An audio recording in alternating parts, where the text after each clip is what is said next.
let's meet your Emory Eagles. Leading off the center fielder, number 5, Jake Lawson.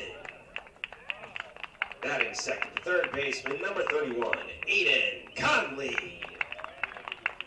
Batting third, the right fielder, number 18, Matthew Sicoli. Batting fourth, the first baseman, number 14, Jack Halloran. Batting fifth, the catcher, number 13, Blake Dinchman. Batting sixth, the left fielder, number 23, Zach Wasserloff. Batting seventh, the second baseman, number 8, Brock Lou. Batting eighth, the designated hitter, number 3, Mitchell Smallwood. And batting ninth, the shortstop, number 20, Zach Hansen. Pitching for the Eagles, number 30, J.T. Radigan. The Eagles are coached by Bobby Perez and assisted by Sam Carpenter and Trace Twardowski.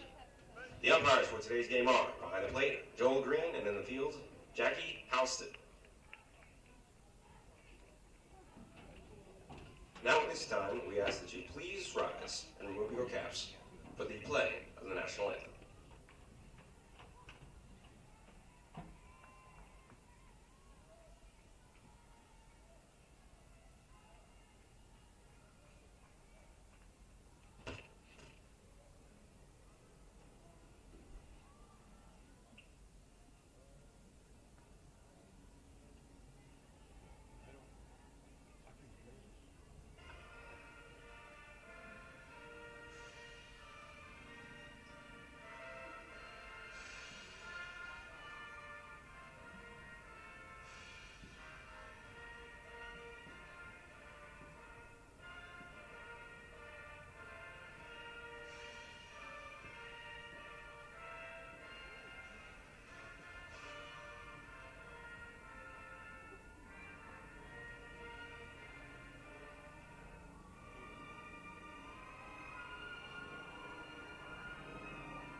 It's not often in this portion of the season that you can watch two Georgia programs that have 9 wins go head-to-head, but that's exactly what we have this weekend with the home-and-home series between the Emory Eagles and the Covenant College Scots. We are live here at Chapel Park where the Eagles will try to secure a dub before looking out for 2 on Lookout Mountain. My name is Martin Rad, back in the best seat available in the house, and you're watching the exclusive streaming site for all things Emory Eagles, EmoryAthletics.com. Rather, today we are on a YouTube live stream with our new broadcasting equipment that we have here both at Chapel Park at Cooper Field. Emory currently standing at 9-4 in their first season under new head coach but familiar face Bobby Perez, who took the torch from Eagle legend Mike Twardowski at the beginning of the season. Meanwhile, the Covenant Scots are 9-1, which is their best 10-game start to a season in program history. However, the recent spoils in this all-time series have all gone to the Emory Eagles.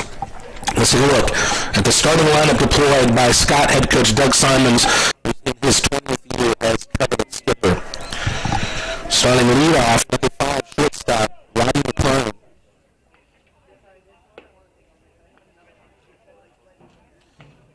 Batting second, number 1 left fielder Daniel Bell.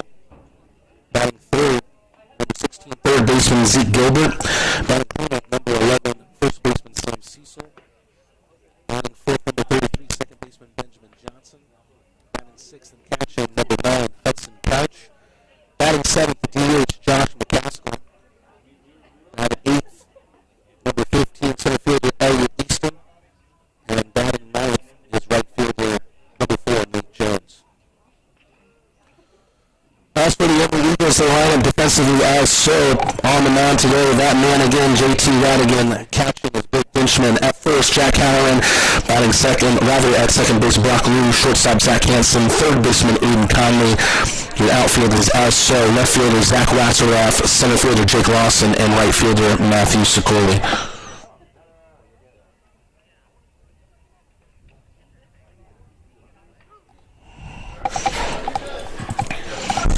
Apologies for any audio issues we might be having on the broadcast. We'll see if we can fix that as the broadcast goes on. Right now, batting the leadoff is going to be Robbie McLaren, shortstop for the Covenant Scots. JT Radigan, the reigning UAA pitcher of the year. What a freshman year he had. Turn the game down. First pitch is batted and swung through the left side. Covenant Scots wasting no time. First pitch, first hit of the day, and the Scots have one on in McLaren. Batting second, the left fielder number 1, Daniel Bell. That leads right into the sophomore from Monroe, Georgia, Daniel Bell. I just turned the game down further. Trying to make something happen with a man on and 0 outs. Eye to eye with JT Radigan, who winds up. And here's the pitch. That one down in the dirt. That gives a free path for McLaren to take second base. Wild pitch from JT Radigan. Not the start that the Emory Eagles are looking for.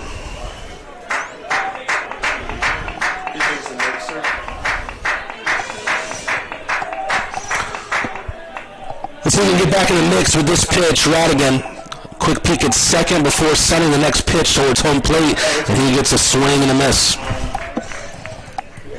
It's like a quarter away. Bell settles back into the left-handed batter's box. Count even at 1-1. See if that helps.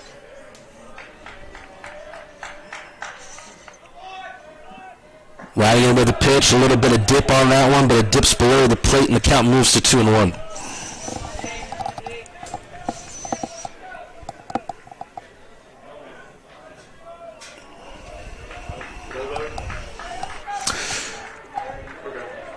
Radigan with a 2-1.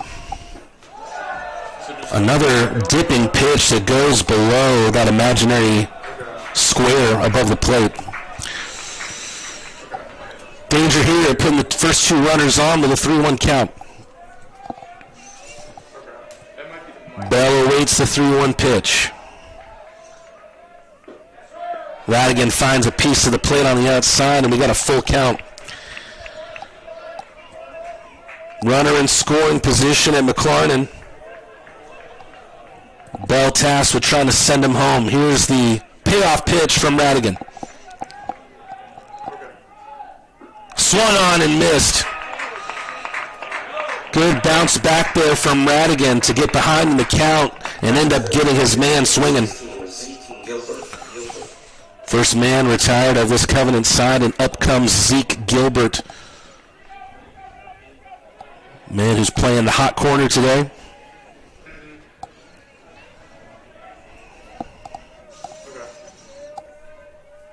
Radigan against Gilbert. First pitch swung on and fouled off to the right, and that one's not going to stay in play.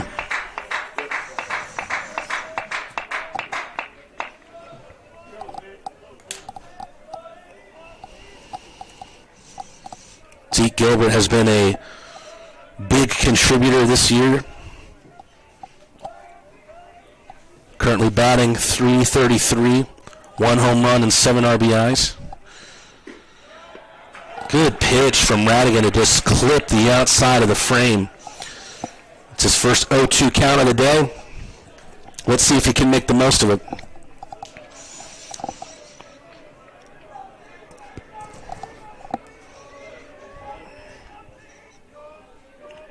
Swung on and missed. 1-2-3 from Radigan.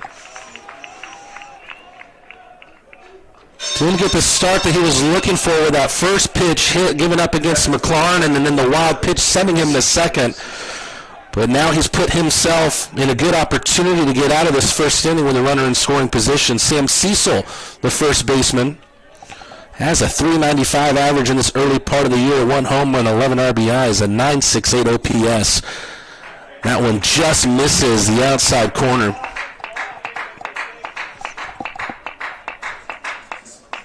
Last year was a very good one for Cecil.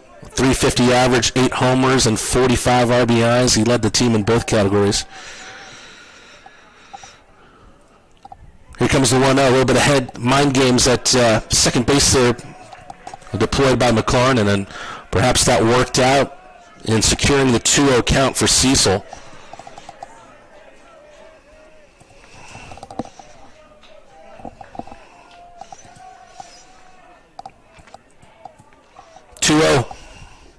Down in the dirt. Radigan's gotten himself out of this situation already in this frame, but can he do it again against the big-time lefty going up against the right-handed pitcher, Sam Cecil? Not someone that you want to leave one out over the plate against. Let's see what happens here on the 3-0. Radigan knows that, and he gives up the 4-pitch walk.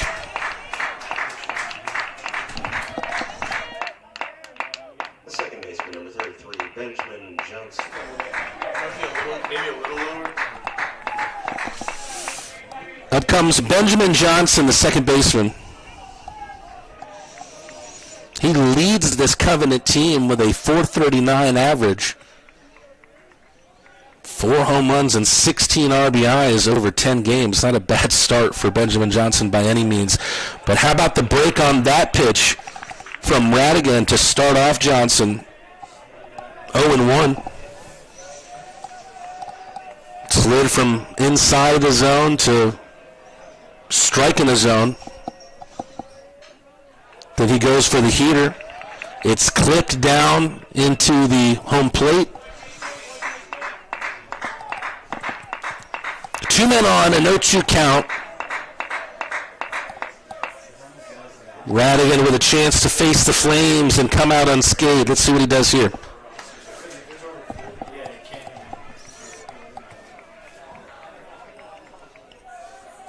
Will this be the final pitch of the first frame, the 0-2? Bouncer over to the right side, diving play at second, over to first, not in time, and it's thrown away. A great defensive effort by Lou to get to the ball, but then the E4 surrenders the game's first run.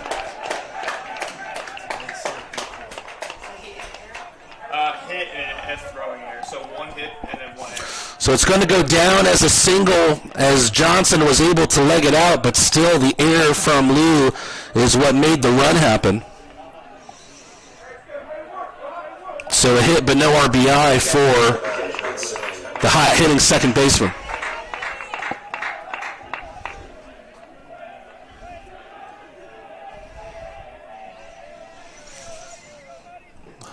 Here comes the catcher, Hudson Couch. He watches one below the cushion for ball 1.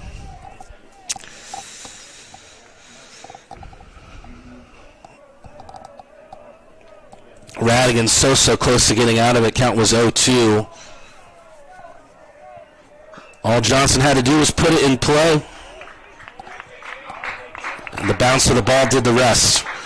Covenant with a 1-0 lead. Count is 1-1. Radigan here against Couch.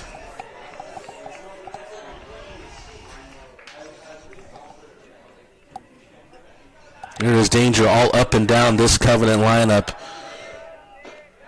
And we've seen that already in this game, and we've seen that on the season thus far for the Scots. As we said in our open, off to a 9-1 start, their hottest beginning to any season in program history. And they're off to a good start here at Chapel Park, trying to add on to it. A 1-0 lead. Couch awaits the 2-1 pitch. Right down the middle, Broadway fastball, and that evens the count up at 2.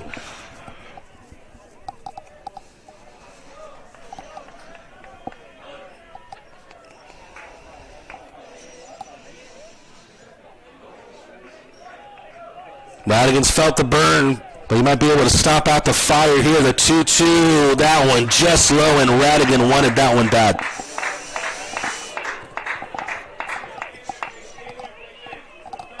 Radigan needs the payoff pitch to pay off here. Full count, 2 runners in scoring position. Couch with a chance to take potentially a 3-0 lead here, if not more. Chopper, foul on the right side. That'll keep Couch alive for the moment.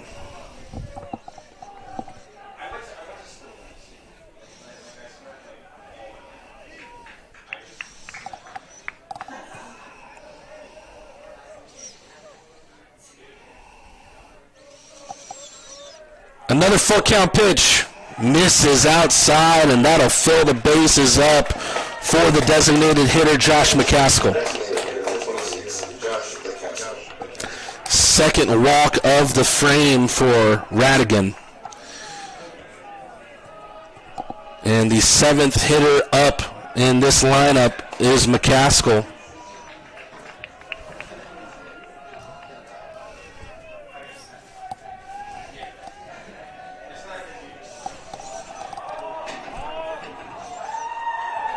And that's going to be a balk.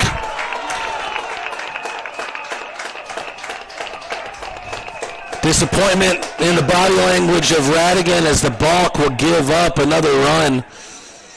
2 runs put up in the first frame by the Scots. Neither one will result in an RBI. Pitch comes, and that one's skied about a kilometer high, but over the left green fence in the foul territory, and that one's out of play.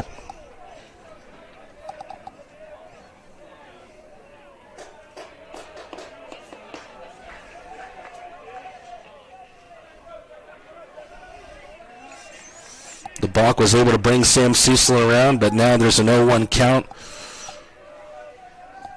Radigan against McCaskill. Perfect pitch slides into the zone.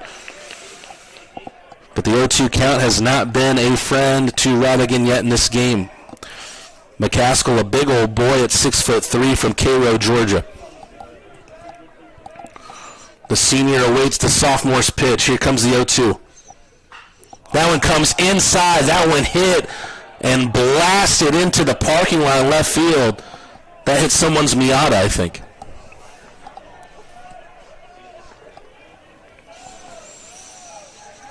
This is the danger zone over here on the Emory campus. Not somewhere you want to park your nice car. I'll tell you that much. Or risk getting one put through your windshield. McCaskill winds up again, but Radigan gets him to swing the bat again.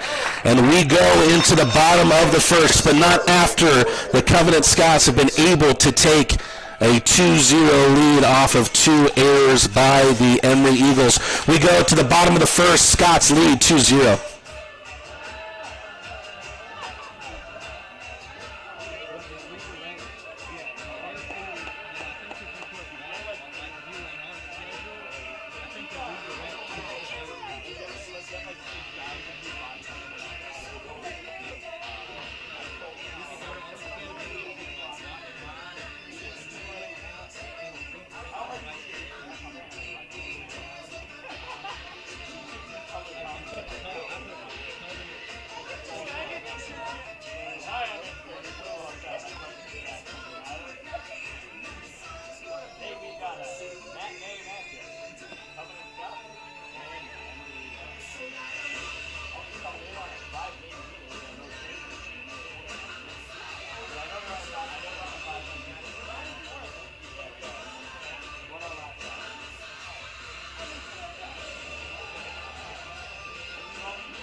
The Emory Eagles come up to bat for the first time today. Let's take a look at the lineup.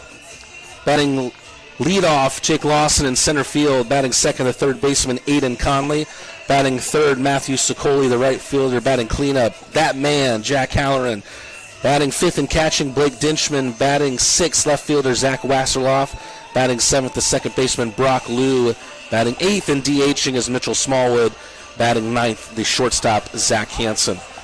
Defensively, we take a look at the Scots. On the mound will be Bryce Bollinger. Catching is Hudson Couch. First baseman Sam Cecil. Second baseman Benjamin Johnson. Shortstop Robbie McLarnon. In the hot corner, Zeke Gilbert. The outfield is Daniel Bell in left, Elliot Easton in center, and Nate Jones in right. Jake Lawson has been the speedster for this Emory Eagle team since debuting last season here at Chapel Park. The Scots already with a 2-0 lead in this one, and the Eagles already have a task on their hand trying to get Into the base pass against Bryce Bollinger, whose first pitch fastball misses outside against the lefty Lawson.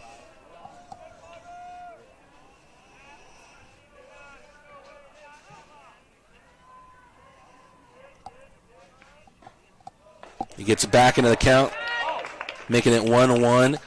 Bollinger started 13 games last year, had a 6-4 record with a pretty decent 3.49 ERA, led the Scots with 50 strikeouts. Lawson takes a hack at one that's right through the middle of the plate.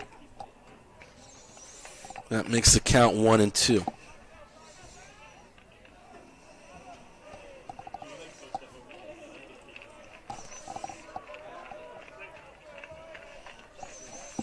Lawson awaits the 1-2, the windup, the pitch.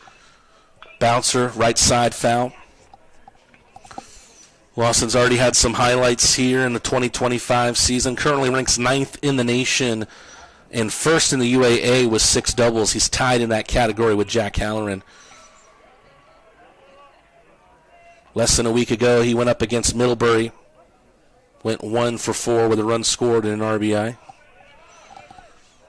He awaits the 1-2 pitch from Bollinger. That one sent going foul into the trees here at Chapel Park and into the road.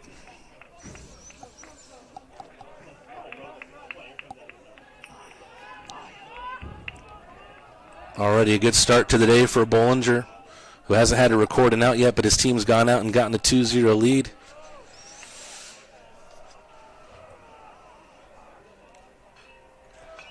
But Jake Lawson giving him some trouble in the early going. Lawson doing a good job of staying alive. Hacks one into the netting over the backstop.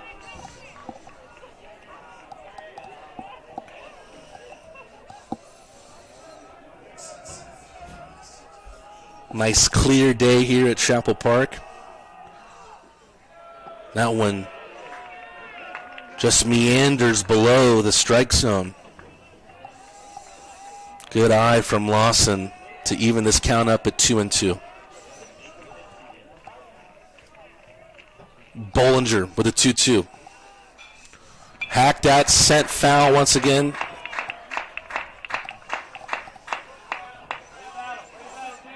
Already the home plate umpire needs a couple more baseballs.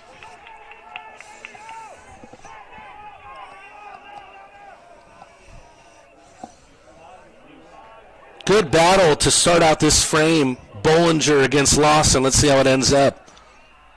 Lawson rainbows one into right field, and it takes a bounce before it reaches Nate Jones. That's a leadoff knock for Lawson. And the Eagles know just how dangerous he can be on the base pass.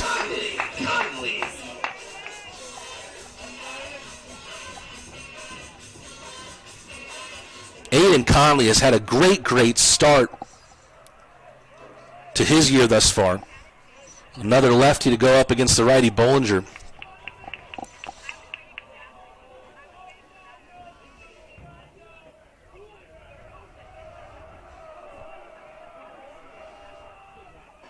Fastball sent outside against Conley.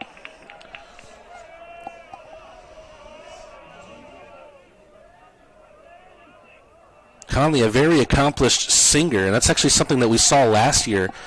Before one of the games, sang the national anthem here at Chapel Park.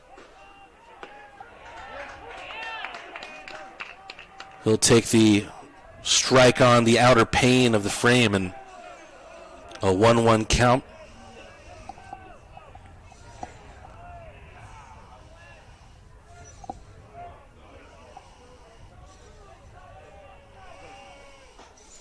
Another fastball from Bollinger. Unable to find the strike zone. Already a lot of highlights for Conley on the season thus far. Had his first career home run back on February 25th against LaGrange College. But this was going to be a bouncer. Covenant not going to risk trying to turn two. Instead, they'll take the force out at first base.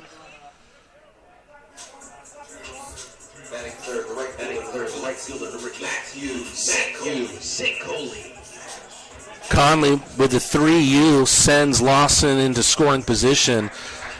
And Matthew Sicoli more than capable of sending him all the way home.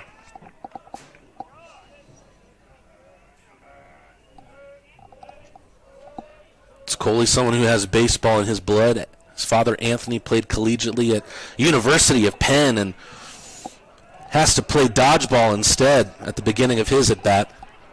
Gets the helmet below that inside pitch, and we've seen already Bollinger send pitches to that part of the batter's box. He's able to strike the zone this time.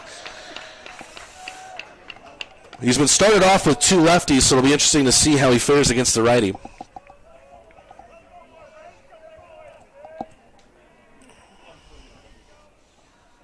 Bollinger with a peek over at Lawson. Sends a fastball inside once again, trying to get Sicoli off that plate.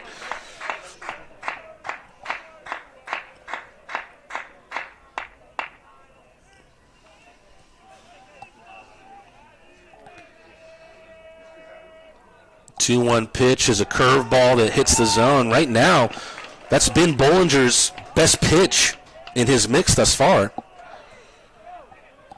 Might be a risky one to go back to on 2-2. Let's see what he does here.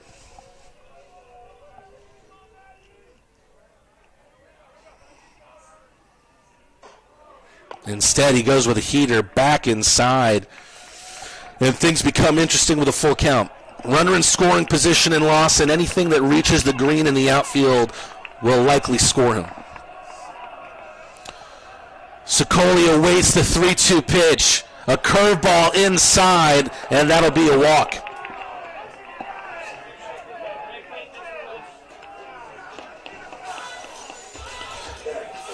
It's a gutsy move from Bollinger. He's had that off-speed pitch working for him thus far, but he goes for the breaking ball, and it breaks towards the inside. And he goes up against the Emory Eagle phenom, Jack Halloran, who's off to, once again, another fantastic year offensively for the Emory Eagles. He returned to this program last year as the best Emory hitter from the year before. He's done so again this year, and a pitch down in the dirt will send Lawson over to third. That one hits the base, but falls kindly into the glove of McLarnon. Lucky for the Scots, otherwise Lawson would have been bearing in on home plate.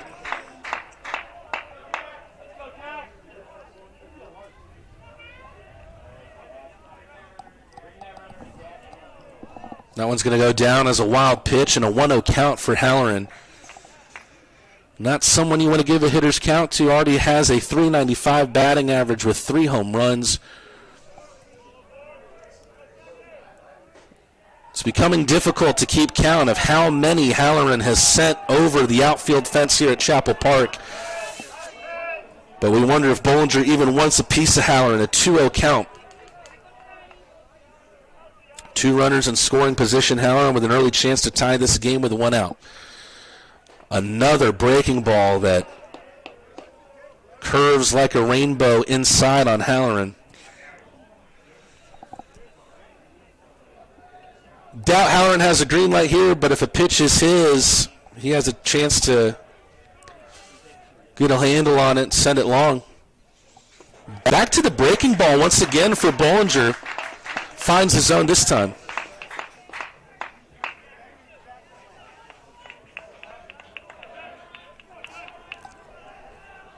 Does he go back to the curve once again? Here's the 3-1.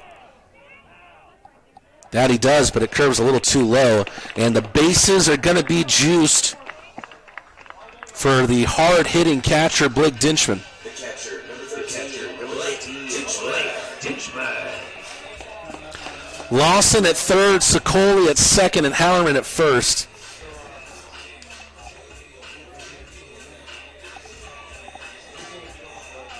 Dinchman, a junior this year. He's participated in all 13 games thus far of the 2025 season, a .405 batting average and a 1.061 OPS. He takes a first pitch strike to start off his first at-bat of the day.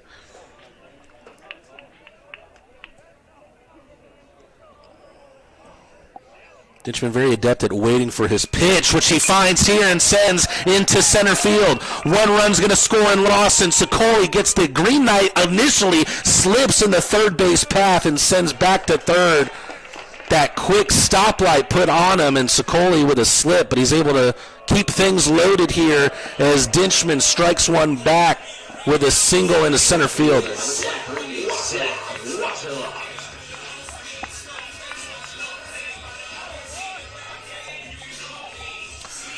Zach Wasseroff is going to be able to continue this inning where the base is juiced.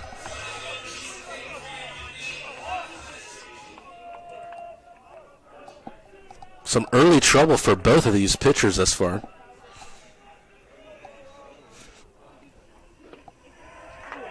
Fastball catches the inside part of the plate. Strike one against the former UAA Freshman of the Year.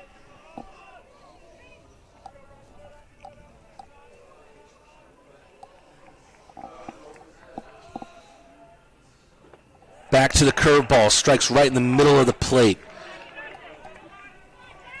0-2 for Bollinger. Against a man who's played a little bit of everywhere the past two seasons.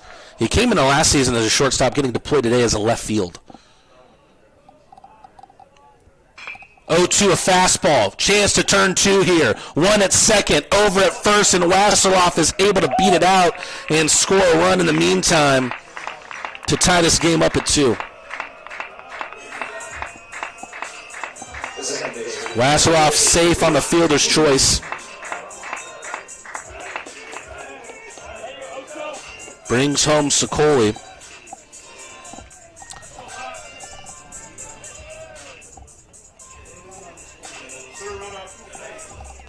Brock Liu has a chance to immediately respond and bring the Eagles into the lead here.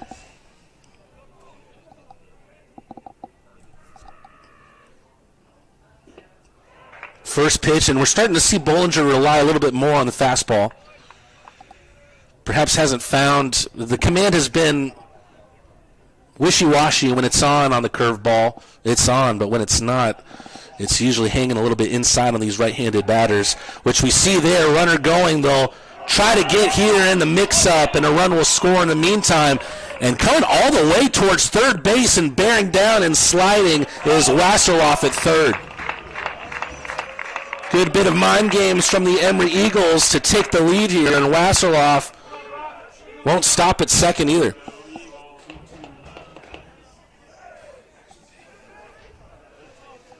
That one going down as an E2 against the catcher Hudson Couch.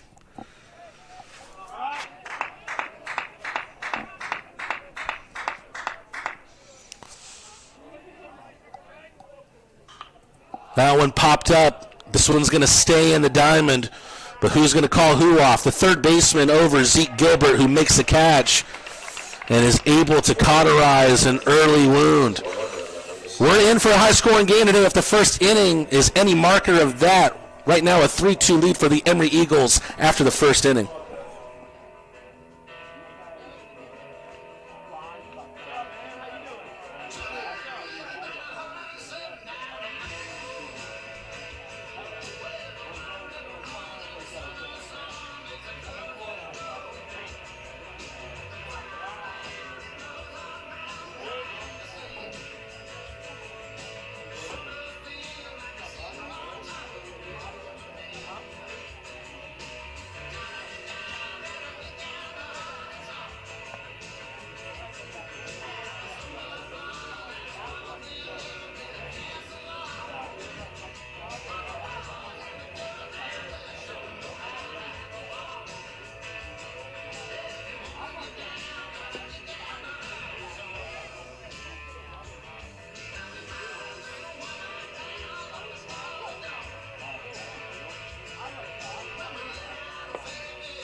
Already looking like a couple of Georgia heavyweights out there going blow for blow in the first round. Right now the Eagles have the edge at 3-2, but the Scots might have something to say here at the top of the second down a run. And coming up towards the plate is the number 8 hitter, Elliott Easton. First pitch from Radigan, down in the dirt. Right now, both pitchers in a place where they need to try and find some command here. It's been tough thus far. 1-0 pitch from Radigan, misses outside. Quick 2-0 count for the center fielder.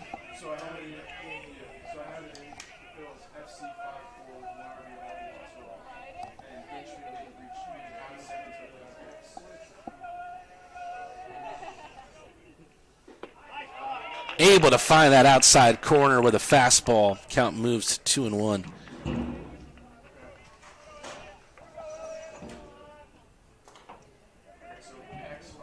Dinchman down on knee, awaits that 2-1 pitch from his pitcher, which is sent, driven over the left field foul net. Radigan would love a chance here to start this frame off with an out. The windup, the pitch. Bouncer off the home plate once again. A lot of full counts already in this game between the two hurlers.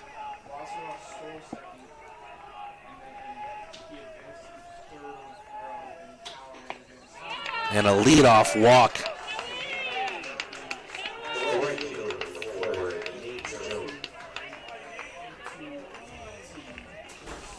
Already walk number 3 on the day for Radigan.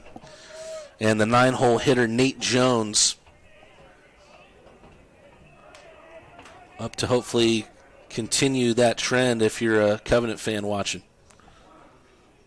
Shows bunt, unable to get it down, and he'll take a first pitch strike.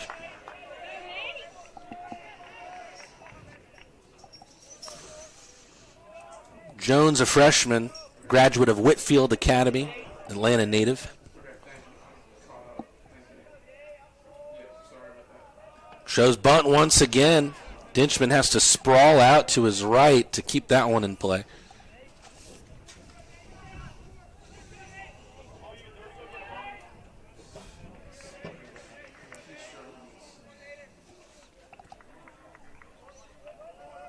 One pitch from sophomore to freshman. A miss outside.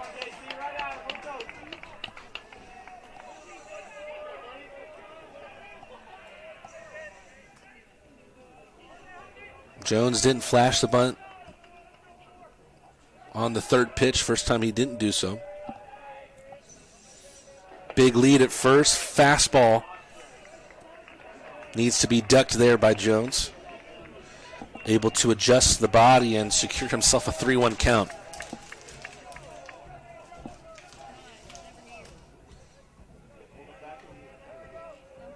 Fastball right down the middle is swung on.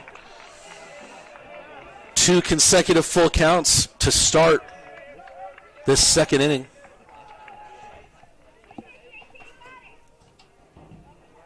Runners going. Doesn't matter, he'll be safe at second as Jones draws the walk. Walk number 4 of the day for Radigan, and that brings up the top of this Covenant lineup, Robbie McLarnon, who singled through the left side in his first at-bat.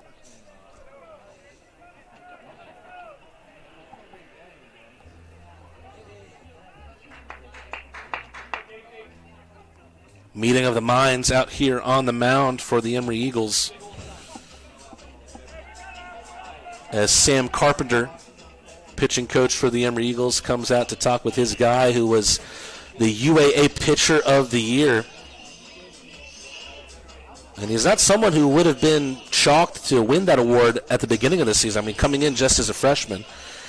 Radigan, very, very impressive in a season where the Eagles needed impressive pitchers to emerge out of nowhere. Some injury issues with the Emory pitching staff last year, and the Emory Eagles trying to have yet another impressive season. The first one in decades that won't be under head coach Mike Twardowski.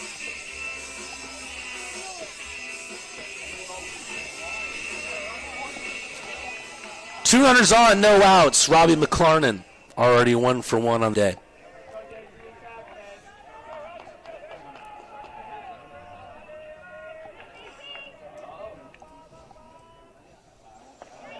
Breaking ball, fastball, rather breaking ball, first pitch strike against McLarnon.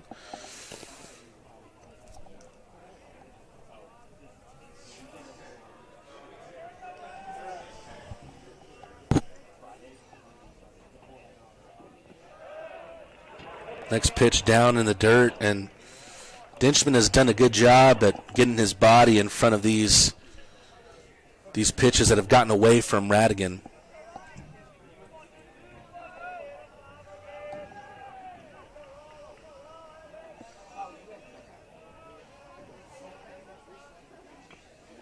Just a piece of that one into the backstop, and count goes to 1-2.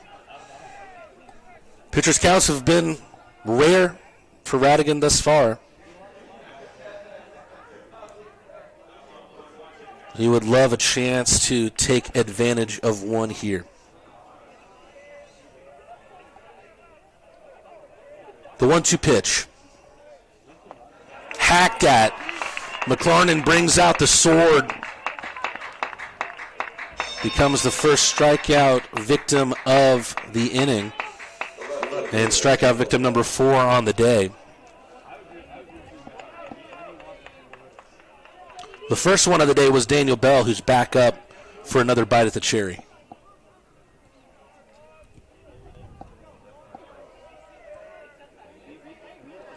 First pitch is swung on into the outfield. Lawson using those wheels to try and get there, but it's actually the left fielder, Wasserloff, who makes the catch. Runner going to be able to advance Easton from second to third. But a quick 2 outs there for Radigan. That's what he had in the first inning as well, and then the Scots were able to add on 2 runs to the scoreboard. So let's see if they're able to replicate that effort from the first here in the second. Zeke Gilbert, who went down in 3 pitches in frame number 1.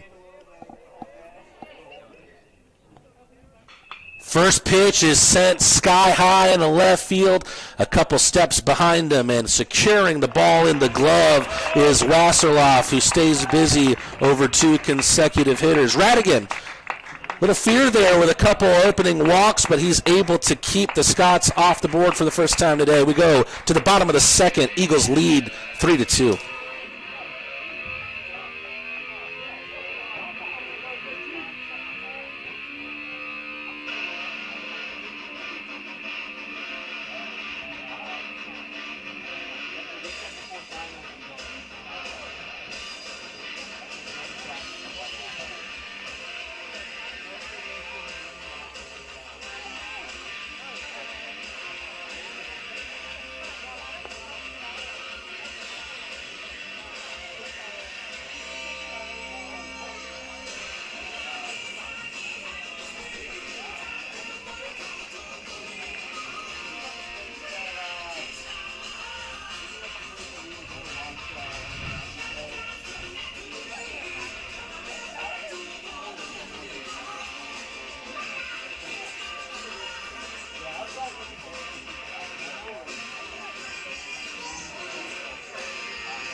Batting eighth, the designated hitter number 3, Mitchell Smallwood.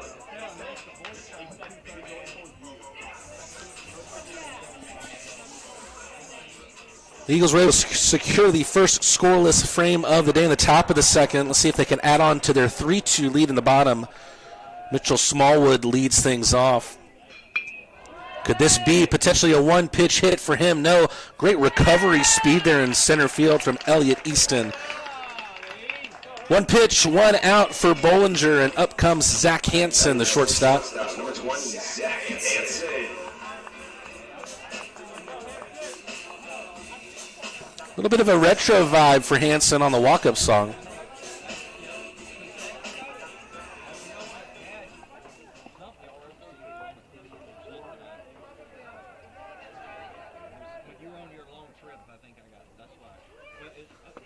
First pitch misses low.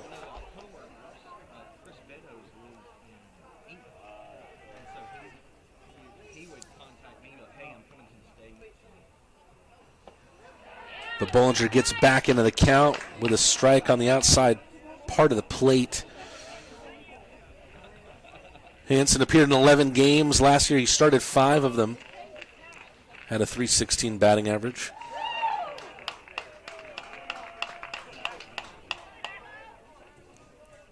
One-two count for Bollinger, who's trying to match Radigan here in the second inning and keep numbers off the board. He's going to be able to do that, at least against Hansen, who waves at the 1-2 pitch and goes down swinging. Center fielder Jay Lawson. Lawson started the Eagles off well in the first inning. His single into right would send him on a trip around the bases. The catalyst of that 3-run frame back in the bottom of the first.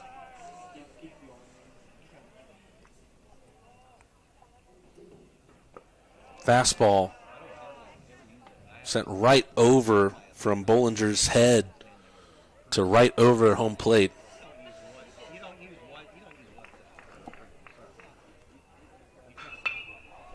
Lawson gets a hold of one, sends one towards his center field counterpart, Elliott Easton.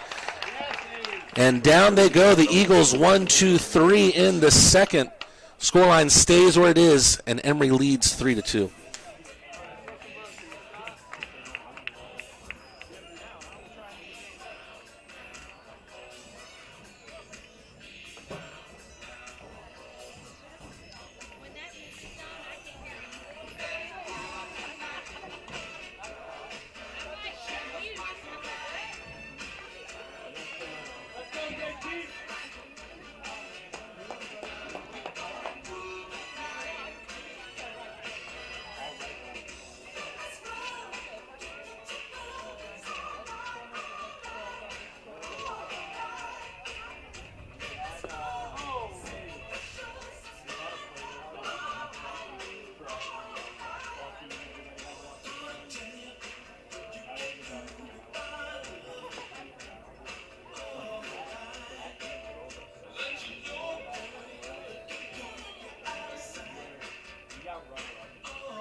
Was another nervy start to the second for JT Radigan, but back-to-back flyouts to left field was able to keep it scoreless for him in the second frame. He returns to the mound in the third inning, and up comes the heart of this Covenant lineup, Sam Cecil, the start of which the first baseman who watches one low for ball one. Cecil took a 4-pitch walk in the first inning.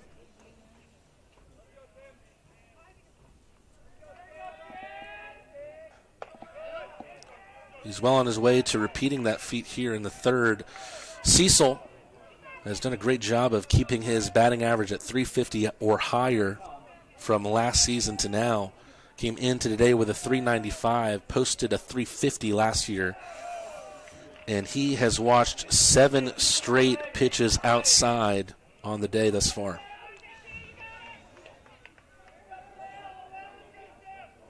Let's see if Radigan gives him something to hit on the 3-0. That one wayward and a leadoff walk. The second baseman, Benjamin Johnson. The base on ball numbers not getting any prettier for Radigan, as that is walk number 5 on the day. Up comes Benjamin Johnson. He singled in his first at bat. That one just high at the armpits, and that'll be ball 1.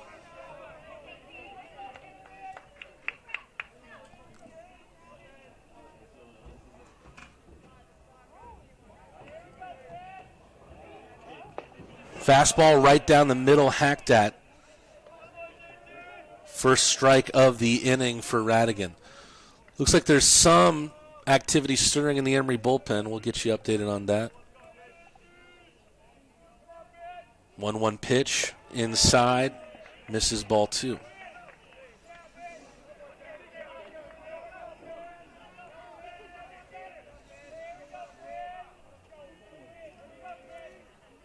Cecil at first after his walk. Radigan with a 2-1 count against Ben Johnson. That one must have missed somewhere. I'm not sure where, but will be ball 3.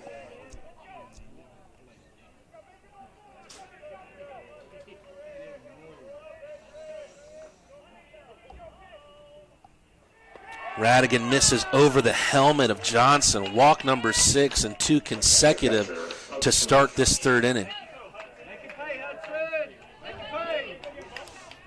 Activity ramping up in the Emory bullpen. Looks like it's Paul Fine who's getting loose.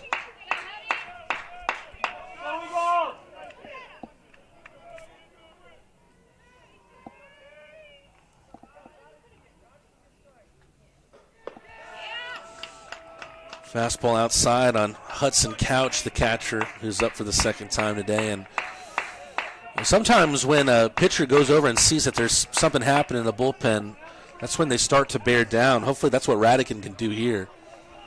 He's got the lead right now at 3-2, but 2 runners on and none out. Here's the 1-0 pitch against Couch.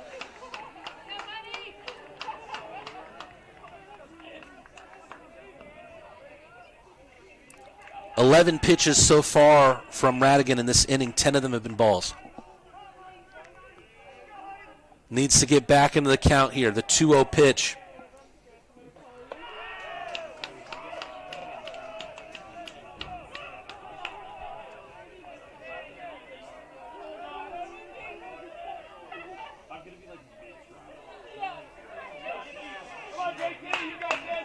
Radigan looking for a glimmer of something. Couch, the compact catcher in the left-handed batter's box, awaits the 3-0 pitch. Gets enough of the plate there. Radigan at risk of loading the bases or worse here. Eagles able to clinch on to a 3-2 lead as of right now. Will that change on the 3-1 pitch?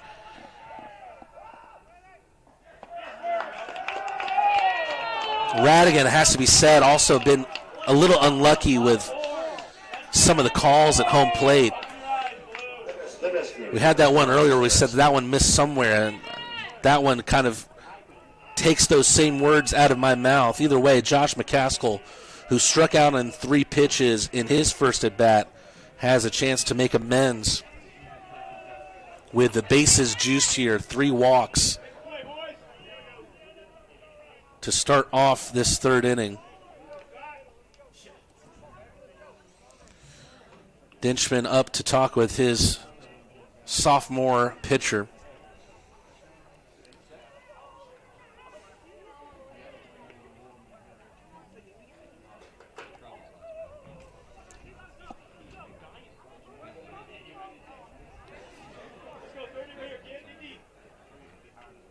Seven walks through the first 12 batters of the day for Radigan.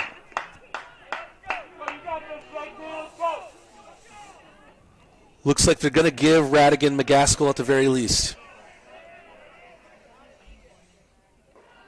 Fastball well high of the strike zone. Ball 1.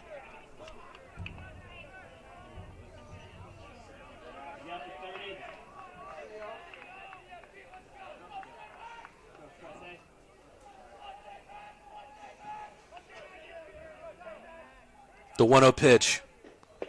At the knees, strike 1.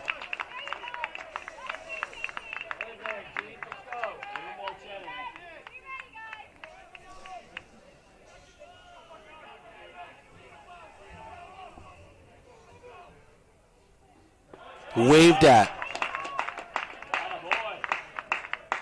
Could this be the point of the game where we look back at Radigan's performance and say this is where he turned things around?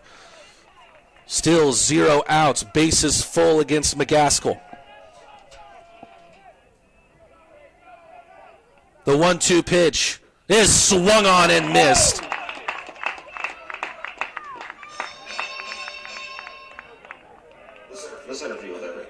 First strikeout since his first out of the second, and that's his first of the third. But the 8 and 9 hole hitters who are due up here in the third inning were 2 of Radigan's 7 walks on the day. That's what feels key right now. Radigan starting the count off with a strike. First pitch strike, so important in this sport.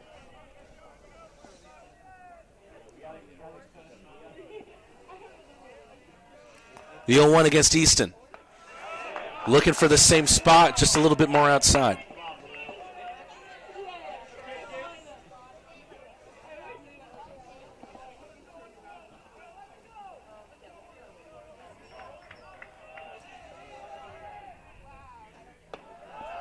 Miss outside.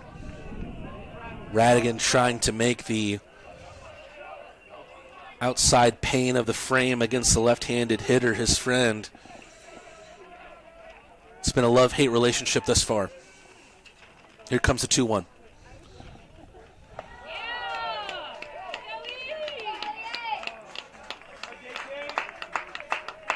It has to be said, I mean, Radigan looking uncomfortable out there. Trying to find a spot where he can settle in. Looked good in the last at-bat against McCaskill. Let's see if he can get back into this one against Easton, the 3-1. Not going to happen, and he's going to walk a run in.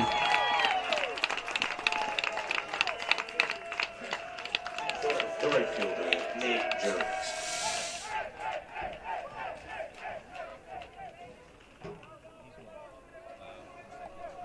Out comes Emory head coach Bobby Perez, and it looks like that's going to do it for the day of JT Radigan. Ultimately, he'll probably go down as one to forget, but let's see if Fine can pull Radigan into a position where he won't have to take a decision. Fine out, Radigan out, rather Fine in, Radigan out. Coach Perez making the change on the mound. We'll be back after this break.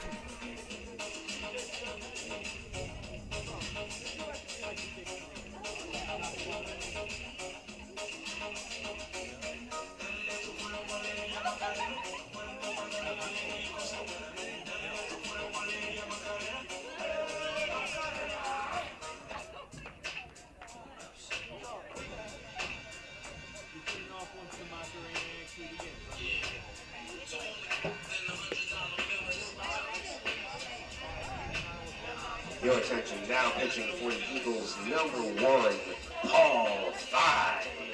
Oh, yeah. Right here, Uno.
Paul Fine is the man on this Emory team who wears the number 1 on the back of his jersey, and he will be the first option for head coach Bobby Perez out of the bullpen today. He starts off against Nate Jones. Taken off the bounce, trying to turn 2 here, and the Eagles do. Can Fine be just what the doctor ordered? Right now, the Eagles feeling fine with the bases loaded. They only give up 1 run as they turn the double play on Jones. Keep things even at 3-3. We'll be back for the bottom of the third after this.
Against the odds, the Eagles are able to keep the Scots at 3, get themselves out of a very sticky situation after Paul Fine comes into the game. Day is done for JT Radigan, 2 1/3, gives up 2 hits, 3 runs, 8 walks, and strikes out 5. The number 2 hitter for the Eagles will start out the third, Aiden Conley, who grounded out to first base in his first at-bat. Takes a pitch outside from Bollinger, who remains in this game.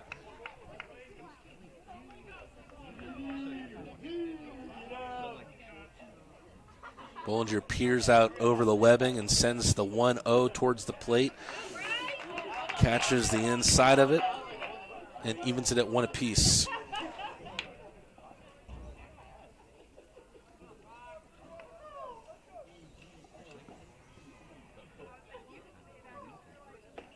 Here we see that whirling dervish of a curveball once again. Misses to make it 2-1. And again, it's just been a very impressive start to the 2025 season for Conley, who had a very, very good month of February. Ooh, a tremendous play there. A little sprawl at second from Benjamin Johnson, and he's able to catch Conley in time. Right fielder Matthew Sicoli. There's been a little bit of walk issues for Bollinger in this game too, but he's been able to keep them in the first inning. Sicoli, one of those walked on the day.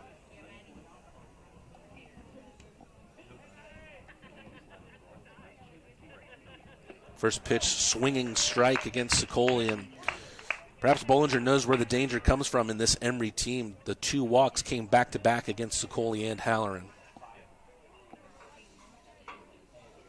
But retired the Eagles 1-2-3 in the bottom of the second. First, the 0-1 pitch sails towards Sicoli's face. He'll make the duck and make the count 1-1. Curveball, misses high at the armpits.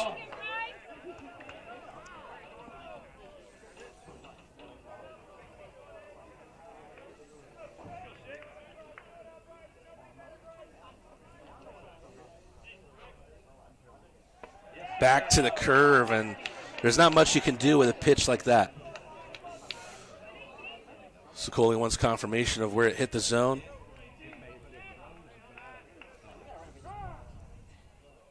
Sicoli calls for time before the 2-2 comes.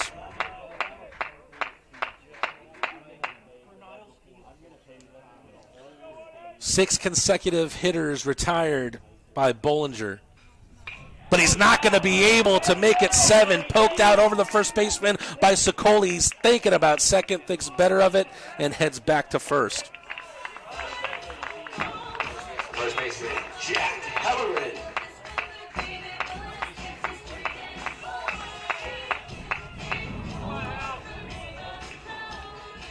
First hit in some time for the Eagles. And the danger man comes up, Jack Halloran. He walked in 5 pitches in his first at bat.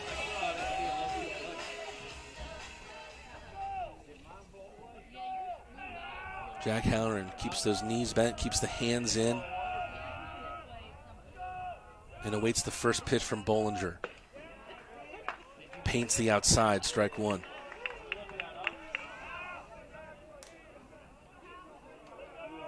Jack Halloran has treated Emory fans to so many incredible highlights in his time here at Chapel Park.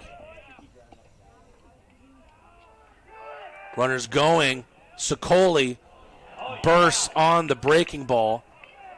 Is he impeded on at second base?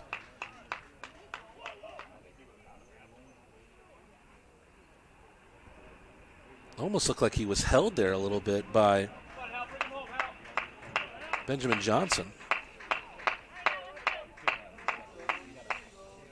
Sicoli with a steal, and it's going to be interesting if the Eagles can keep base runners on the base pass here against Bollinger, because he relies so heavily on that curveball. If the Emory base runners are able to time that curveball well, we might see a lot of stolen bases for the remainder of Bollinger's appearance today. But right now he's got Halloran at an 0-2 count.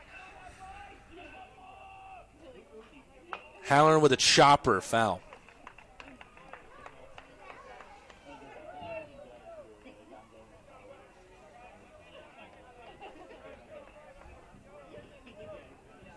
A little confirmation that Halloran's on the right path here from his head coach.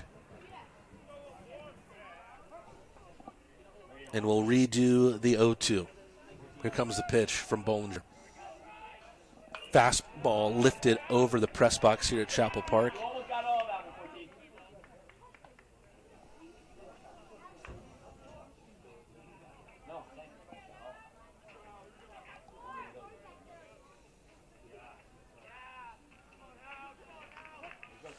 Tied game at 3-3. Runner in scoring position. Halloran more than adept at sending a runner home. Let's see what happens here on the 0-2.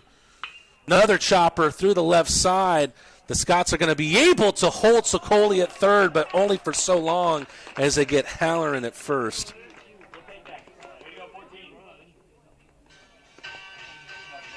The catcher, Blake. Go-ahead run now 90 feet away as Dinchman comes up.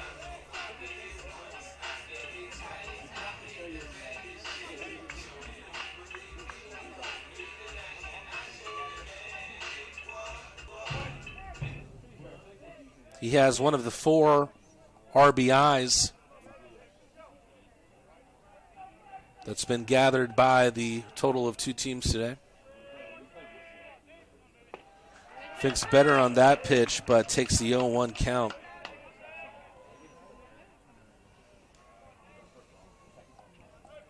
When Bollinger is able to nail the inside part of the plate against these right-handers with a curveball, again, there's not really much you can do with that pitch.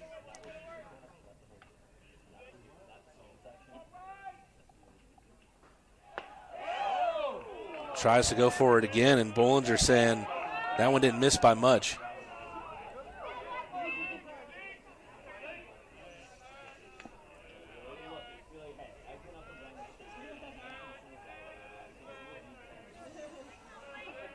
"90 feet away is the go-ahead run for the Eagles. Bollinger trying to keep it there.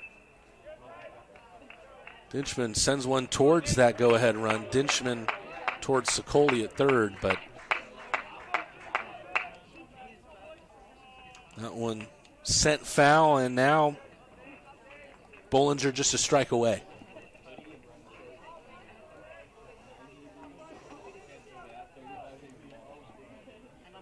The 1-2 pitch is nailed into center field, and the Eagles have their lead.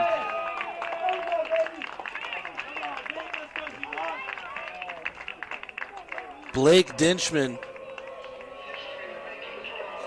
has been the danger man for the Eagles. It's always great when you could get a hard-hitting catcher, especially in this level of the games. Often enough, you look at the catcher as a specialty position. You would love for them to be able to hit. It's not always the case. Zach Wasserloff had an RBI on a fielder's choice in the first inning. He takes a ball inside.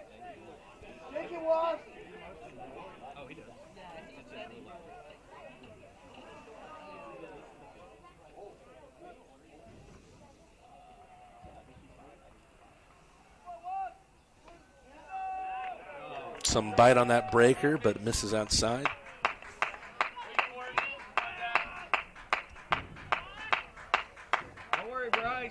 There's been a couple walks for Bollinger in this game, but he's done a good job at not getting behind in the count too much. But he's behind here at 3-0. Curveball misses high. And the Eagles have done a good job at, so often when you get that high curve, you want to try and tomahawk that one over the fence, but it's better to have some discipline on that kind of pitch. The Eagles have done good at that thus far. He gets the benefit of the doubt. Does Bollinger? Gets the 3-1 count. Eagles have their 4-3 lead, but can they extend the bottom of the third inning? Here comes the 3-1 pitch. That one tomahawked down the left field line. It's going to be McLarnon who calls off Gilbert and makes the catch. Wasserloff fouls out to end the third, but the Eagles have their lead back at 4-3 thanks to the RBI knock from Blake Dinchman. We go into the fourth inning. It's coming up after this on the Emory Athletics YouTube account.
There's already been 3 lead changes in this game, but it was a great start to the day for Paul Fine, who came into the game with 1 out and the bases loaded. What does he do?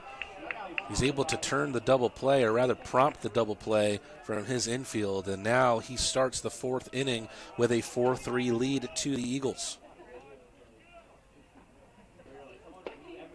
First pitch misses low. Ball against Bobby McLarnon, the top of this Covenant lineup.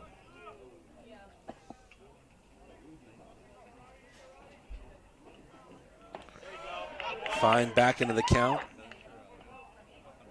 at 1-1. And for those of you unaware, the Eagles looking for a win today, a home-and-home series, but there will be 2 out on Lookout Mountain trying to go to the Covenant campus and get 2 results there.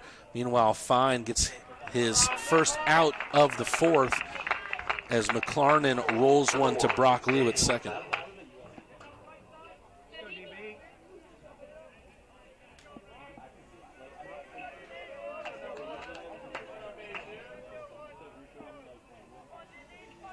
Daniel Bell, sophomore left fielder.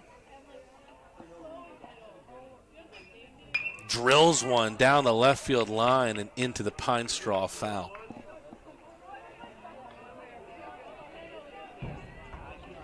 Bell played in 29 games last year, batted .278 with 20 hits and 8 ribbies.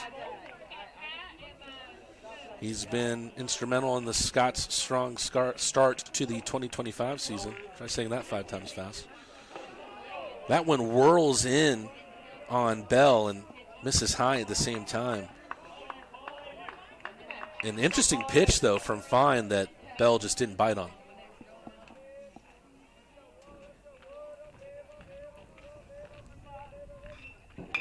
That one in the bottom half of the zone. That one takes a bounce right to the left of the plate. A little bit of a mix-up there, but Halloran ends up stepping on first, and that one goes down as a 3-U.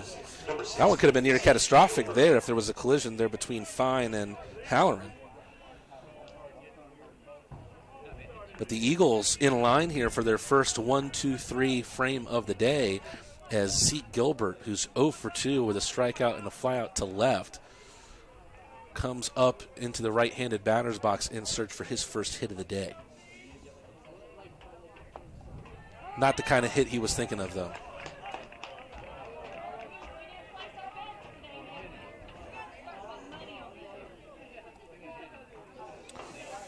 Hit by pitch for Gilbert. Puts a runner on. And Sam Cecil, who has seen 8 pitches today, every one of them a ball. 0 for 0 on the day with 2 walks. And how about that? A swinging strike. He's probably just anticipating a pitch to finally swing the bat at. Will do so again. Hacks one foul out to the left. Paul Fine been efficient since he's come in. Can he stay on this upward trend for the Eagles with an 0-2 count against a dangerous hitter in Sam Cecil? Man who's batting nearly .400 on the year. He waves at it. Did he go? Yes, he did.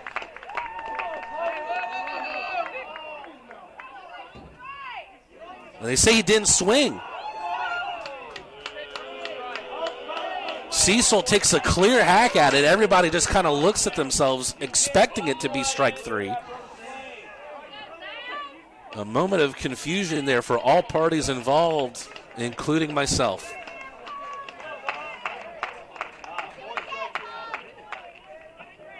Let's see if this doesn't spell danger for the Eagles. Count now 1-2. This time it's outside.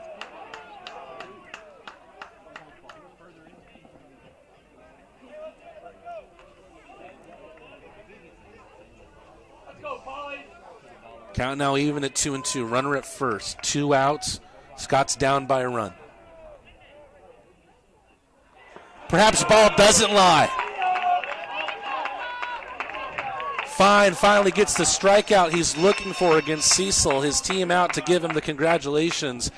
And up comes the bottom of the 4th. Eagles able to keep a hold of their 4-3 lead. Let's see if they can tack onto it coming up after this.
Now batting number 8, Brock Lou. Bottom triad of this Emory lineup due up in the bottom of the fourth. Lou, Smallwood, and Hanson. And that starts off with the middle infielder, Brock Lou, who popped up to third base in his first at bat. Bollinger has remained on here in the fourth inning. And he looks more like Bryce Bowler out there. He could play cricket the way that he sends the ball to home plate. Here's the 1-0. Back to the curveball, stings the zone to even it up at 1 apiece.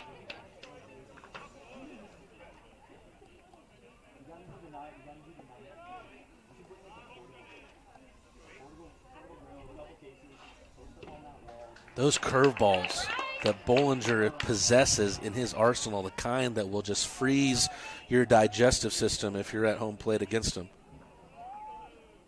Here's the 1-2 pitch. Comes away from the off speed, and Lou sends it into the outfield where it's caught in center by Easton.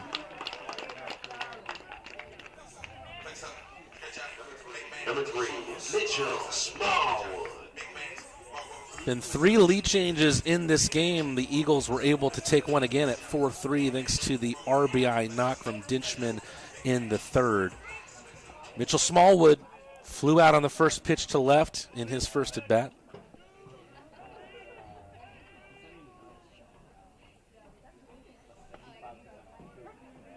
Patiently waits for that one, which spills out of the glove of Couch, but still caught the zone at the knees for strike 1.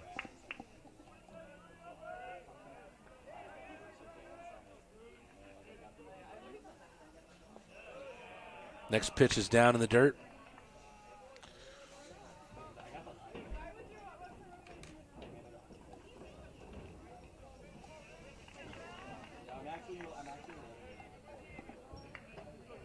Mitchell Smallwood, only 5 appearances last year in his freshman campaign, was looking for the opportunity to make an impact this year. Takes 2 straight breakers down in the clay.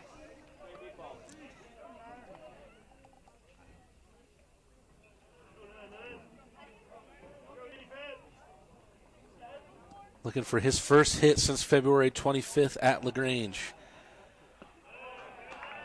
But he'll take a free base if it's what's granted to him, a 3-1 count.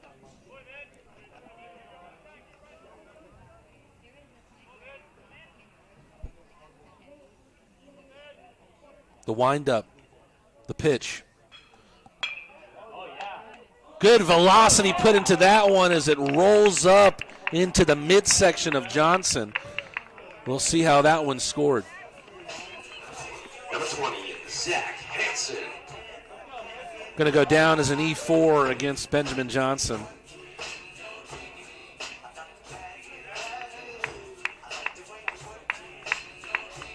Zach Hanson has a chance to flip the lineup card over. He struck out swinging in his lone at bat of the day. First pitch breaker.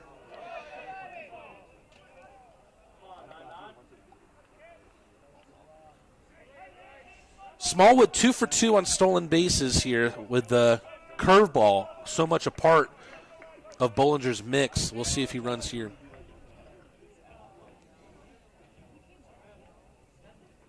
Big hack at Hanson, who thought he waited for it long enough, but he's out in front of it. Count goes to 1-1.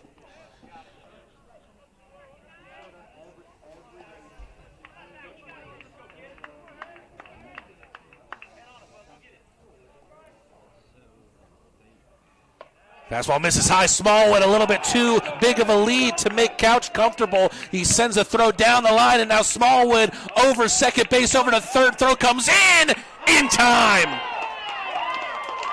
A roll of the dice from Smallwood, who's caught at third. And Bollinger gets his second out of the frame. Can he make it a de facto 1-2-3?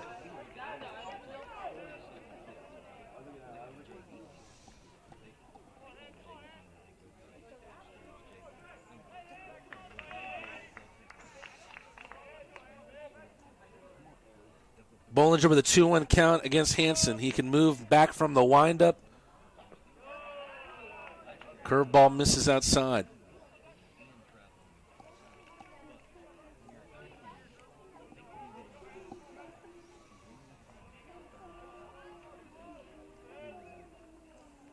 Goes back to the fastball, hacked down the left field side. But foul.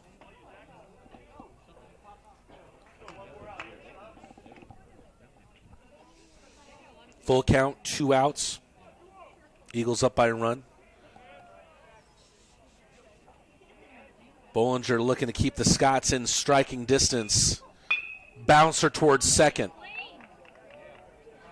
Prevents the third bounce at second and catches Hansen in time. Does Benjamin Johnson. A little bit amends made by him after letting Smallwood on to first with his error. Smallwood was caught at third, and then Hansen is caught at first. That sends us to the 5th inning. Eagles with the edge at 4-3. Stay tuned with us here on the official Emory YouTube page.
Paul Fine has the Eagles feeling fine through the first 4 batters that he's seen thus far. He's in line for the win if he can keep the Scots here, and it's beckoning back to one of his finer appearances of the year. He pitched 3 innings of no-hit relief against Mount St. Joseph back on February 22nd.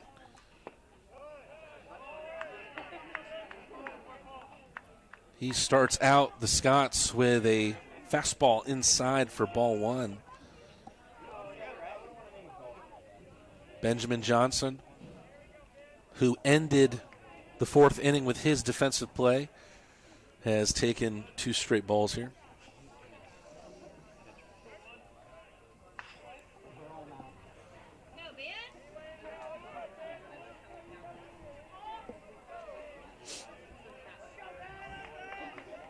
He waits the 2-0, gets some contact on it, lofts it over the right foul fence. First strike of the at-bat for Paul Fine.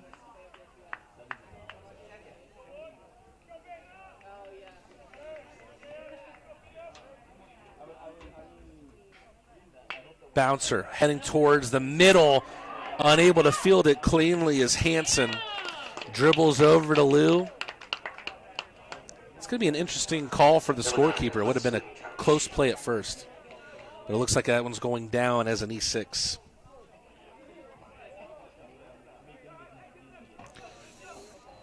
Error number 5 on the day, split among these 2 teams. Couch drills one over the Emory dugout, foul. That one was heading about 1,000,000 miles a minute. Hudson Couch, one of these Covenant Scots who's 0 for 0 on the day, has taken 2 walks. It's got an even count here at 1-1.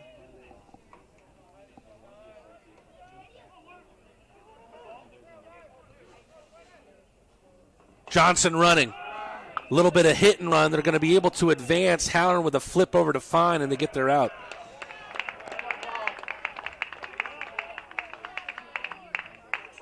Number 26, Josh McCaskill.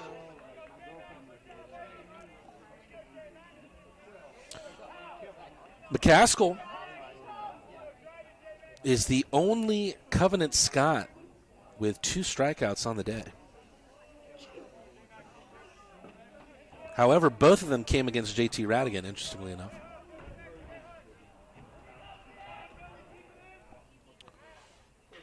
Right down the middle, McCaskill sends one towards the left field wall. 1 run's going to score. He's thinking about second. The throw is off. An RBI double for McCaskill ties things up at 4. Number 15, Elliot Easton.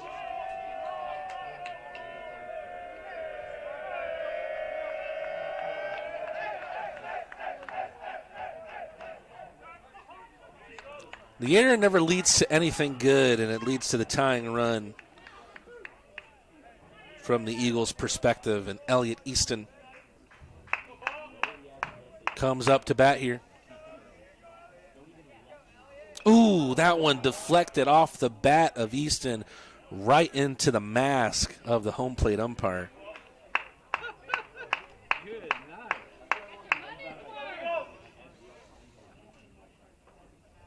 Keep attacking.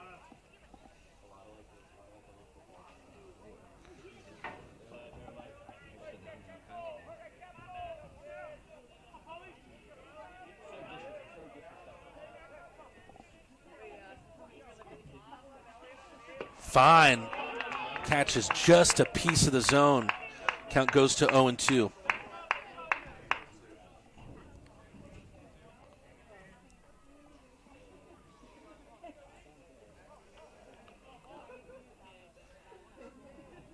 Fine looking to get him in 3.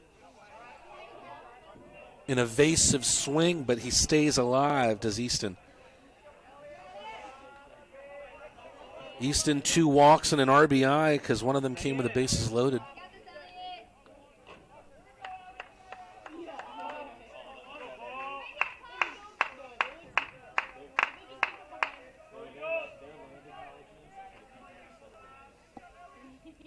Oh, 0-2 pitch comes inside quickly on Easton.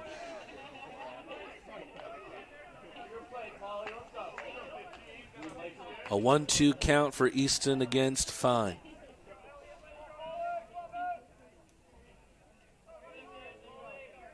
Just 1 hit given up by Fine, but it was a big one. That double to tie the game up at 4 earlier on in this frame. That one's waved at by Easton. Keeps him on the balls of his feet. Number 4, Nate Jones. Just the second strikeout for Fine in this appearance. 9-hole hitter. Up for the Scots. And Nate Jones takes ball 1.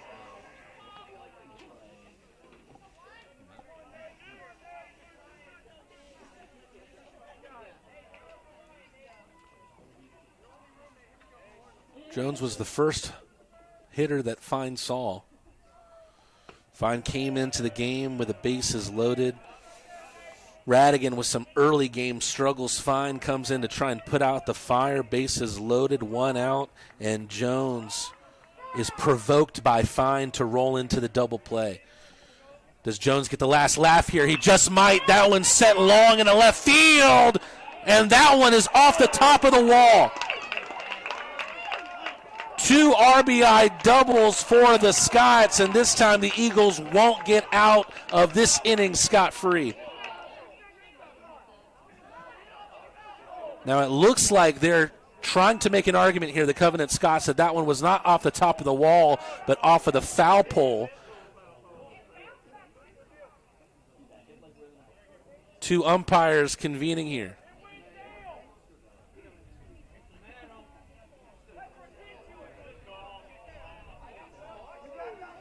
Covenant Scott fans in attendance not in agreement for the final call here, which was that it was off the top of the wall. Back to the top of this Scott lineup, and Robbie McLarnon Robbie McLaren, a great example of no matter how sure you are of the pronunciation of a name, it's always good to check the pronunciation guide. His first name spelled R-O-B-Y, and I thought, oh, Roby. I didn't really think much of it. Pronunciation guide correcting me. It is indeed Robbie McLaren. Looking for his first hit of the day. Rather, he's actually 1 for 3. His first at bat, he was able to send one through the left side. He has since struck out and grounded out to second since then. Scots have the 5-4 lead. Dinchman over to third. What a great throw from Dinchman. Jones was feeling good after he took the lead, and then he tried to take third. That was a little bit too much taking for Dinchman and the Eagles. But the Covenant Scots enter the bottom of the 5th with a 5-4 lead. We'll be back with more baseball here on the official Emory YouTube account coming up after this.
The top of the 5th saw the game's 4th lead change, and the Scots have the advantage at 5-4, but the Eagles are back to the top of their lineup, looking to snatch it right back from the Scots' hands.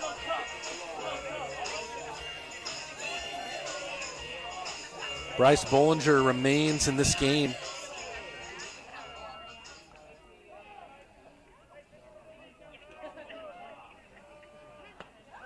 Misses against Lawson on the first pitch of the bottom of the 5th inning. Bollinger through 4 has given up 3 earned runs on 4 hits. Misses low again. It is a very eventful day here at Emory University. Baseball happening right now here at Chapel Park. Softball is busy over at Cooper Field. And, of course, the opening round of basketball. Jake Lawson sends one a mile away, but foul. Man, Lawson got a hold of that one. As we're talking about busy day, baseball, softball, opening round of the NCAA tournament over at Woodruff Arena. Second bite of the cherry for Lawson doesn't taste as sweet. He goes down to a 2-2 count.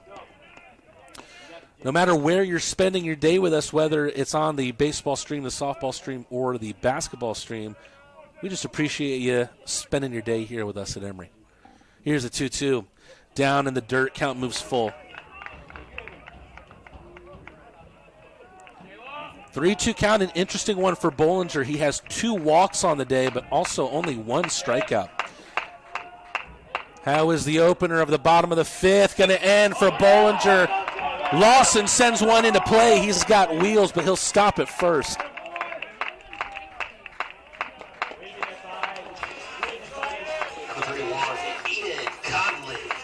Lawson only the second Eagle of the day with a multi-hit game, joining Dinchman.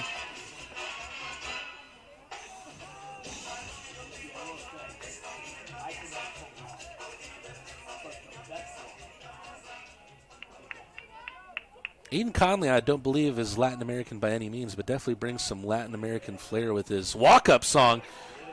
That one drips right in front of the feet of Conley, and Lawson making it look easy, taking second, despite a good recovery from Hudson Couch.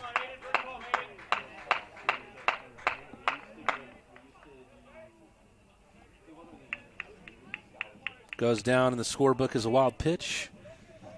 And Conley now has a runner in scoring position.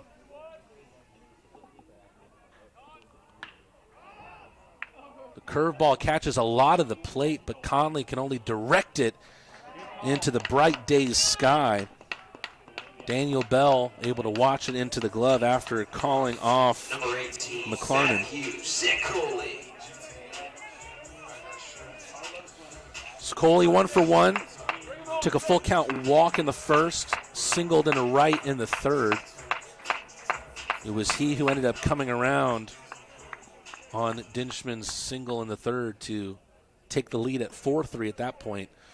The Eagles trying to tie things up now at 5, down a run in the bottom of the fifth. Bollinger with that curveball gets the call on the upper part of the plate.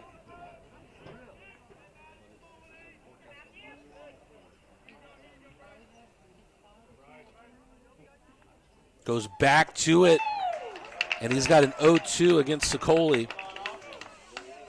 One of the finest hitters for this Emory Eagle team over the past 2 years. He's still just as dangerous at 0-2, though. Let's see what happens. Third time it might be the charm for Sicoli. That one drops in no man's land between the center and right fielder. Lawson scores with ease, and we're tied back up. An RBI double from Sicoli.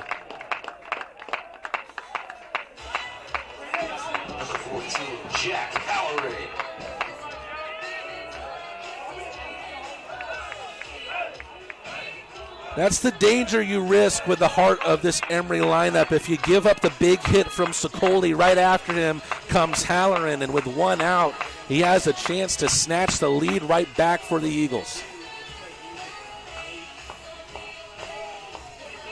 Perhaps that third curveball from Bollinger was just a bit too much, taking the risk there against Sicoli, who can really get his laser sights on a pitch like that, and there's activity stirring in the Covenant bullpen.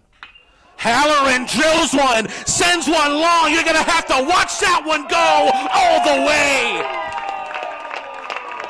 Jack Halloran with another free trip to home. How many does he have here at Chapel Park?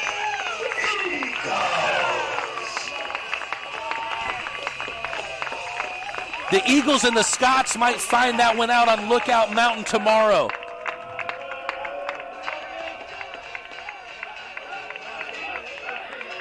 Number 13, Blake Dishman. Things are really starting to heat up here at Chapel Park as Jack Halloran sends a meteorite into orbit. And the Eagles now have a 7-5 lead. And then the bunt comes from Dinchman.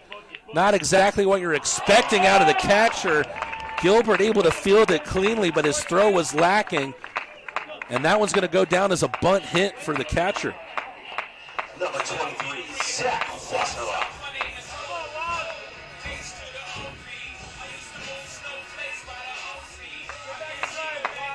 Eagles doing damage with one out.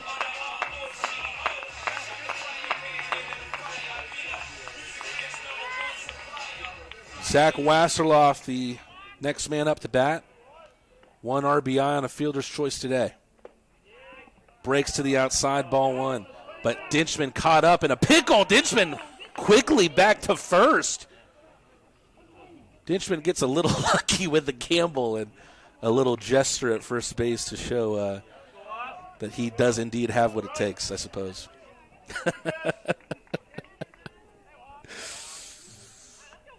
Back to the matter at hand. Wasserloff with a 1-0 count. Dinchman at first. Drilled into center field, but on a frozen rope right to Easton.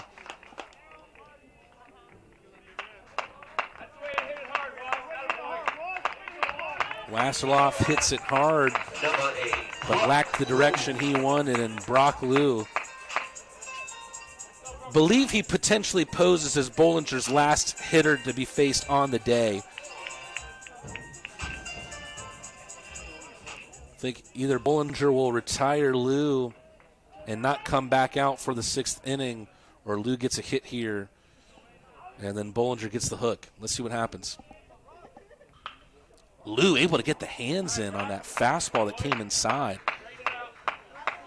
It's tough to direct that ball into play because of that. Lou sends it foul. But a great piece of hitting, nevertheless.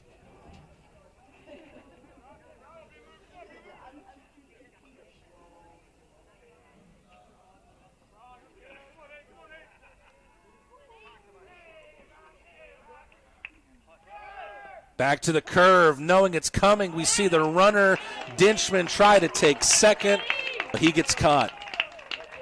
For the Eagles, 3 runs, 4 hits, no errors, and no runners left on base. The runner might have got caught, but one thing that wasn't going to get caught was that ball sent over the left field fence by Jack Halloran. He sees the Eagles up 7-5 after the 3-run bottom of the 5th. Things really starting to heat up at Chapel Park. Coming up after this, the 6th inning.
Paul Fine gets sent back out for the 6th inning, and his offense keeps giving him a lead to fight for. 3-run bottom of the 5th. Eagles up 7-5. Fine in line for the win if he can hold on.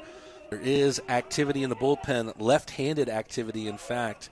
We'll see if at some point the Eagles make the change. It might come soon as the Scots get started with a hit here in the 6th. Leadoff single from their leadoff hitter, Bobby McLarnon. Number 1, Daniel Bell. Pardon me, Robbie McLarnon, excuse me.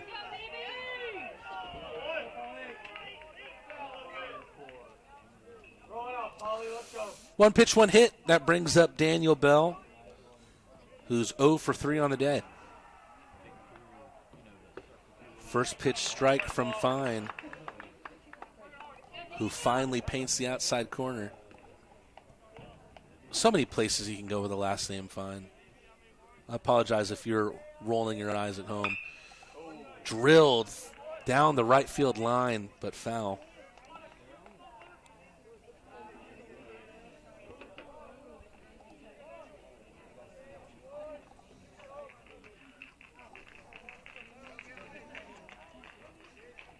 Fine with a beneficial 0-2 count. Let's see if it'll benefit him. He'll take a quick breather and check in at McLarnon at first. Always a smart move when the top of the lineup gets on. He's there for a reason. And there he goes. Swing, but they can't throw them out at second. We'll only get 1/2 of the strike him out, throw him out. Bell goes down on strikes, but McLarnon takes second.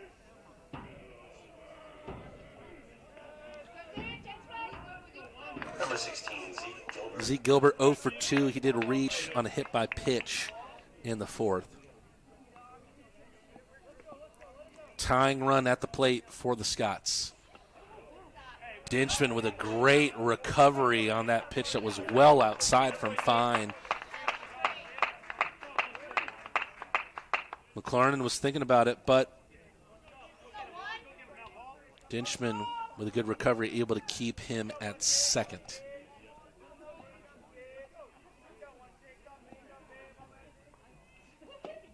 Fine making the fastball work for him in his appearance today.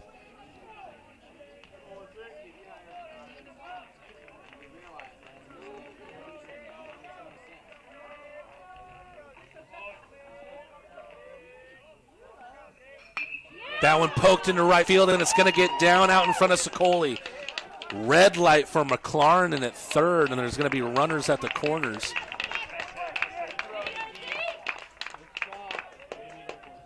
Number 11, Sam Cecil. First hit of the day for Zeke Gilbert.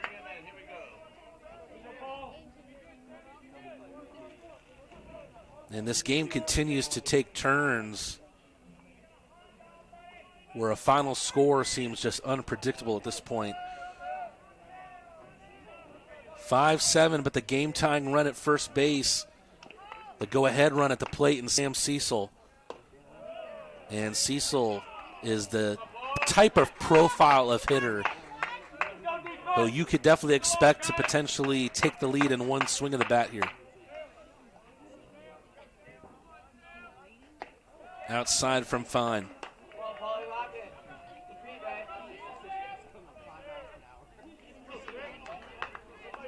Curious if Cecil will potentially be Fine's last hitter faced of the day.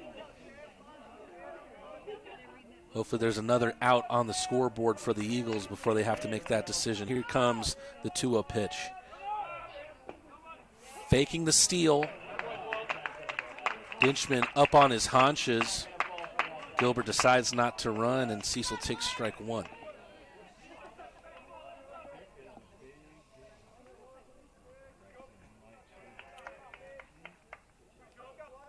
The 2-1 taken outside.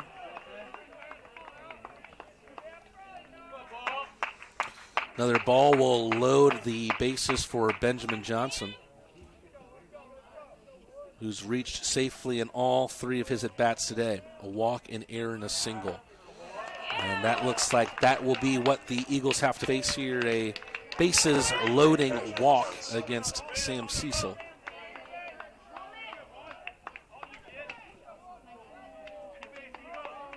And it looks like the Eagles are indeed going to make a change here.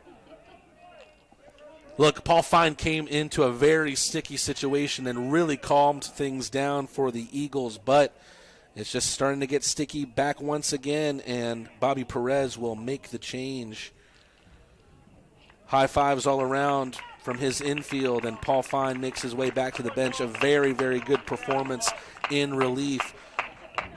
They're going to the lefty. We'll get you information on that after this quick break. Eagles still lead 7-5, but will that change as the bases are loaded of Scots?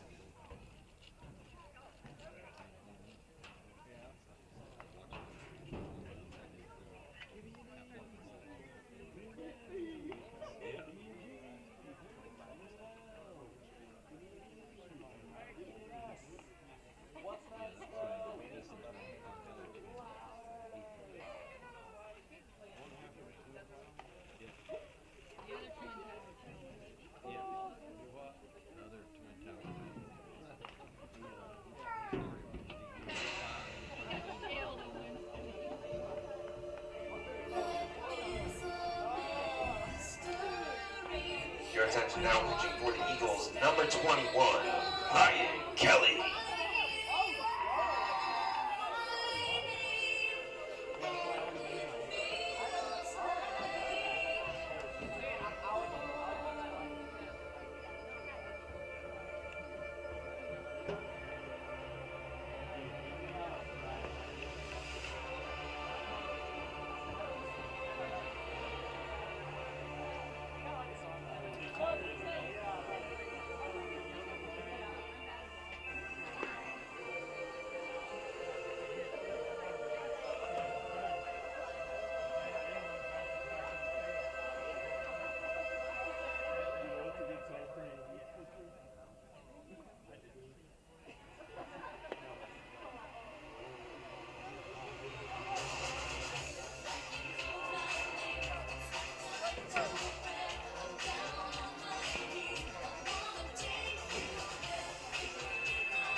Bobby Perez hands the ball off to Ryan Kelly.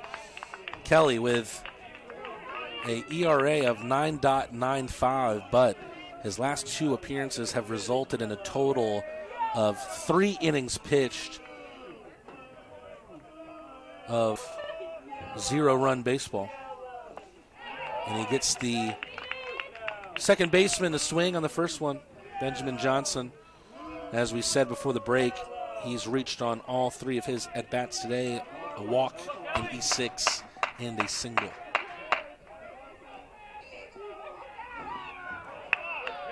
He'll watch one below the knees from the lefty, Kelly.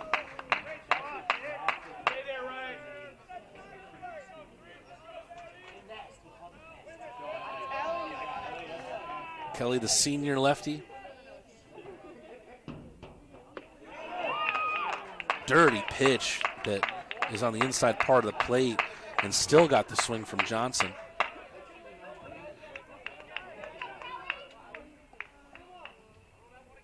The Bradenton, Florida native with a step off the mound before the 1-2 pitch.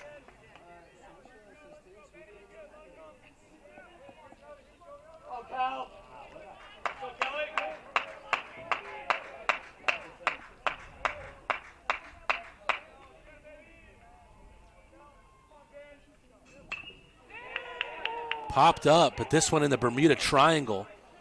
Going to be tricky, but Sicoli is able to watch it the whole way. And a great arm displayed by Sicoli. And he's going to be able to keep McLaurin at third. Hudson Couch. Hudson Couch 0 for 1, 2 walks on the day, and in his last at bat, grounded out into the 3-1. Something about these relievers, they've come into bases loaded situations and have been able to look good, but it's not just done yet. The job by Kelly to start this 6th inning. Fastball taken low by Couch.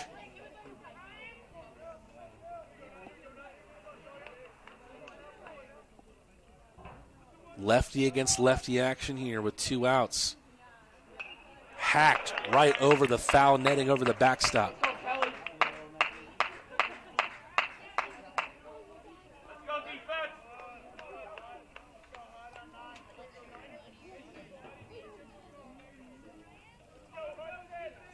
Count even at 1 apiece.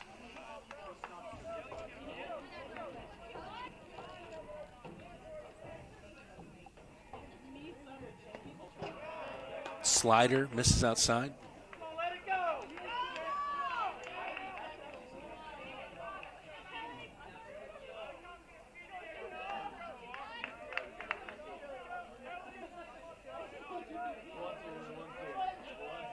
The 2-1 back to the heater, but unable to catch the zone. Count moves to 3-1. Basketball just about to get started over at the Woodruff PE Center. Barry versus Guilford in the first round. The Eagles will take on Huntington College at 6:50.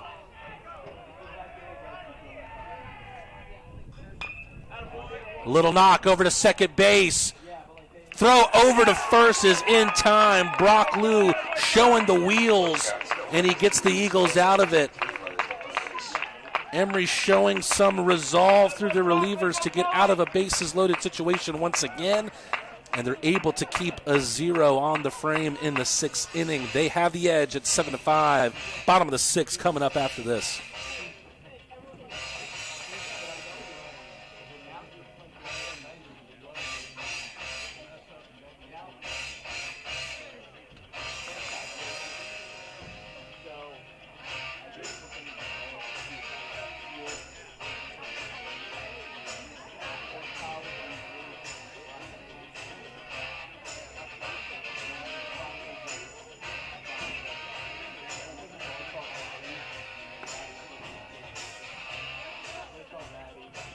Your attention now, pitching for the Scots, number 7, Ethan Golden.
New pitcher out for Covenant to start the bottom of the 6th inning.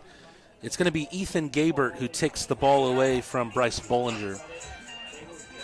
Ethan Gabert, his bread and butter so far this season has been those kind of long effort appearances in relief.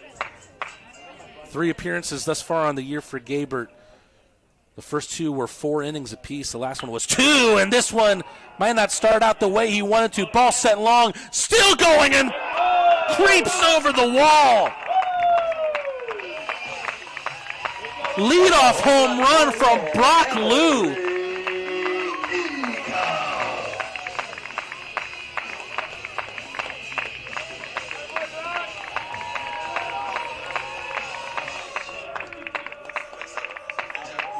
Brock Liu with the leadoff home run.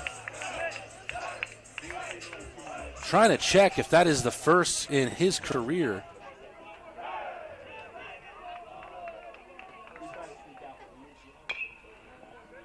That ball stung next by Mitchell Smallwood. Sent foul and an 0-1 count against Ethan Gabert.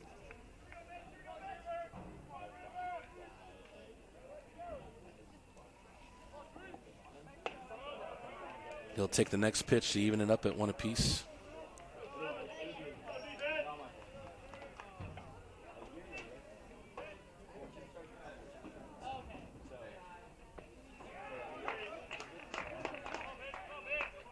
Count now 1-2 against Smallwood. Home run number 4 for Liu in his career, but his first since the opening day of the 2023 season, February 10th against Rhodes. That one just misses against Smallwood. And count now 2-2. Eagles with an 8-5 lead. Next pitch is down in the dirt from Gabert. Those of you just joining us, a first pitch home run from Brock Liu to extend the lead to 3 for the hometown team here at Chapel Park. Hard grounder eats up the first baseman, Cecil, but good recovery from Ben Johnson at second. How about that? The rare 3-4-1 goes down in the scorebook. Number 20, Zach Hansen. A lot of velocity put into that grounder by Smallwood. He was able to do that in his last at-bat as well. That's what prompted the E4. But a lucky pinball bounce in the Covenant infield makes it out number 1 of the inning. 9-hole hitter Zach Hansen takes strike 1.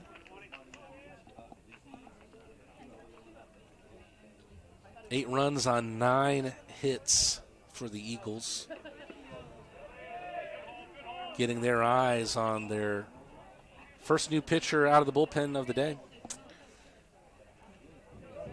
Zach Hansen offers at it, but the bases umpire says he didn't go. Ethan Gabert fires back with a 1-1 pitch and misses over the armpits.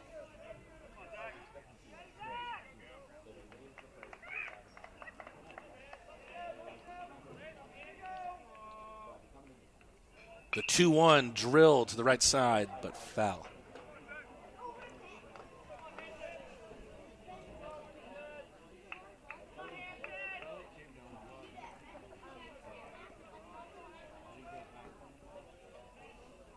Hansen, the shortstop, awaits the 2-2 from Gabert.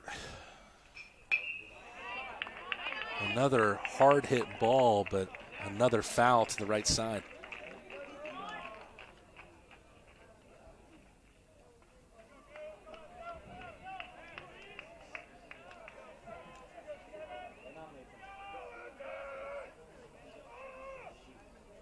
The 2-2 tipped into the glove, and that one's going to go down as a K. Back to the top of the lineup, Jake Lawson. Number 5, Jake Lawson. Multi-hit day for Lawson. 2 singles for him. Let me see if I can get the Emory baseball record book pulled up, because we did see a home run from Jack Halloran earlier on in this game, and I'm starting to get curious on how close he might be to one. I know there was some distance there, but I remember him getting into the second place position last season. Little knocker foul off of Lawson, takes a piece of him, so ball won't be in play, but it is an 0-2 count.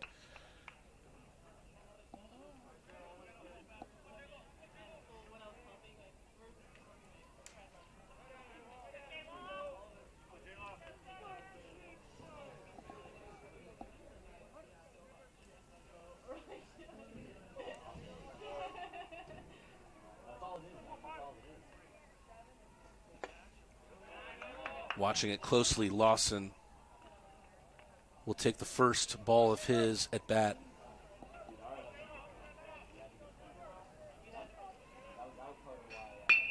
Lofted one over the shortstop.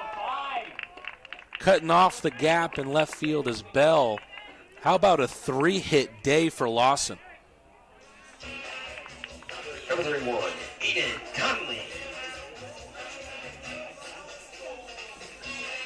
It's been a great start to the year for Aiden Conley, but he's looking for his first hit in this one.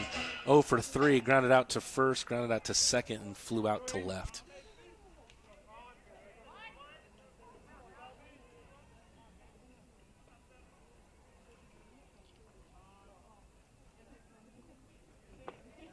Good eye there from Conley.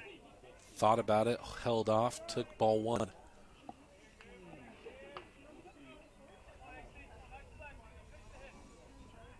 Lawson, the fastest Emory Eagle of this team, for my money at first base.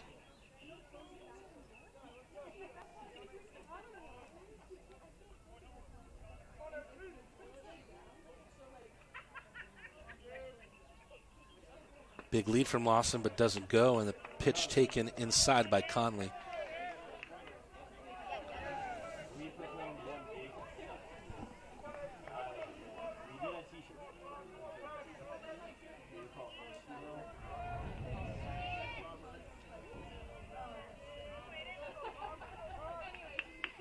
Gabert taking his time before the 2-0.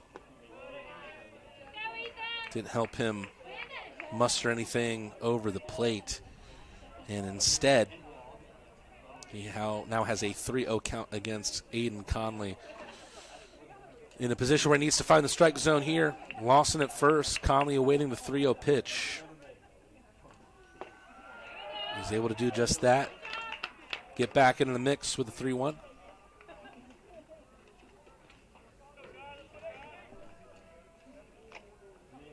Heart of the Emory lineup awaiting up after Conley, Sicoli, and Halloran.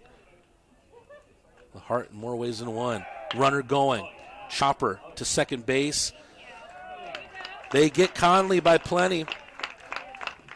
And they're able to retire the Eagles, but not before Brock Lou sends his first home run in more than 2 years over the left field wall.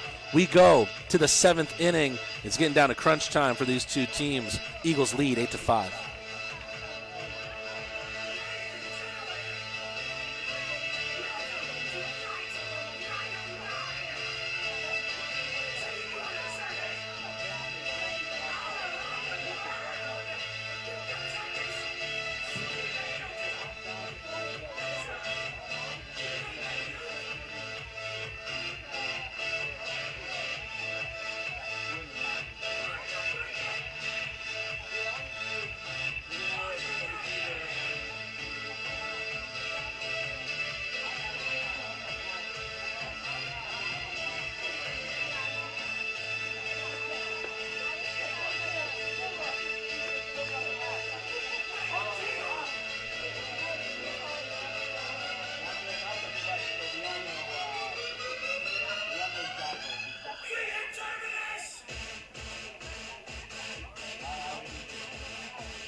Ryan Kelly back out for the 7th inning, and that ends the line for Paul Fine.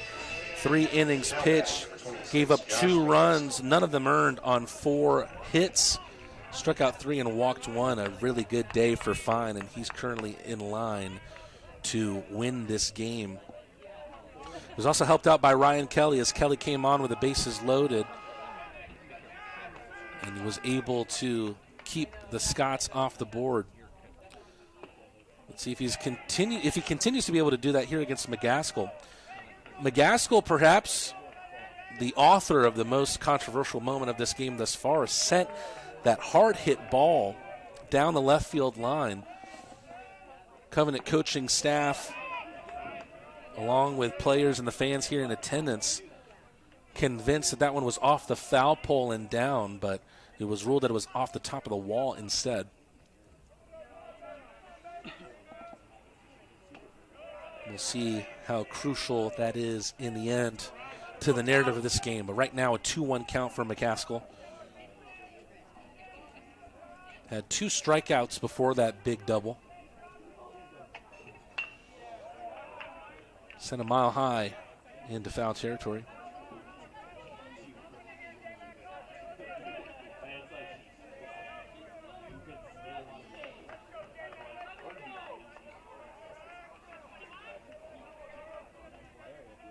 Kelly's ready, but his preparation does not prevent him from hitting McGaskill. Number 15. Inning starting hit by pitch in the bottom 3 of this Covenant lineup. 8-hole hitter Elliot Easton. It's been a pretty good day for the 8-9 hitters. 2 walks for Easton, then struck out in his last at bat. The 9-hole hitter Nate Jones with a RBI double in his last at bat. That gave the Scots the lead at the time. It has since been snatched back by the Eagles, and they currently lead 8-5. But that one off the cleat of Dinchman and towards the Emory bench. Wild pitch leads to McGaskill taking second. Get him over.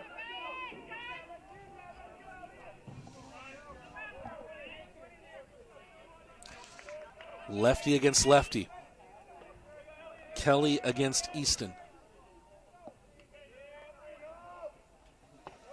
Kelly goes to the fastball, misses low at the knees, ball 3. It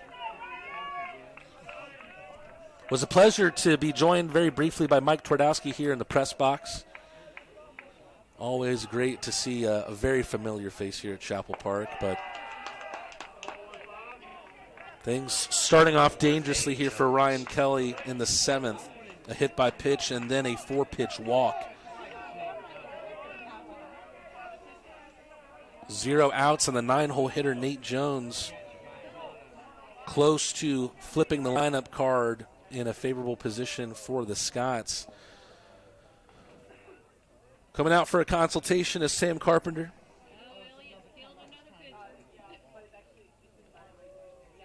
Sam Carpenter, the Emory pitching coach.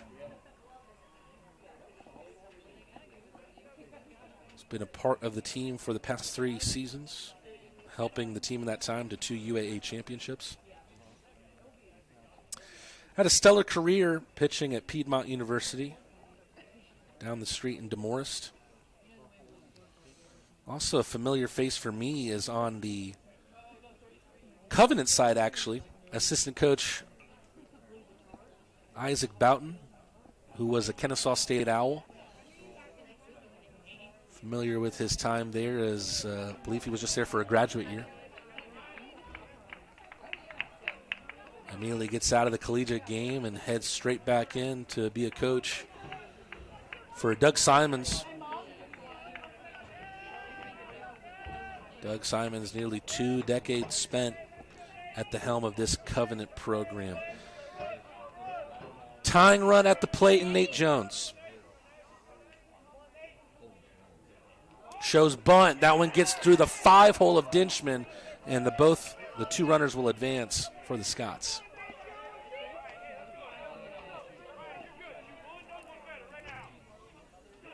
More action occurring in the Emory bullpen. 2 runners in scoring position for Nate Jones, who has an RBI double to his name. Perfect pitch from Kelly. Catches the outside against the right-handed hitter. Count it 1-1. Kelly comes set. Delivers the 1-1 drill down the left field line. How many is this one going to score? Easily scores one, and right behind the runner McGaskill is Easton. 2 doubles on the day for the 9-hole hitter, and a total of 3 RBIs.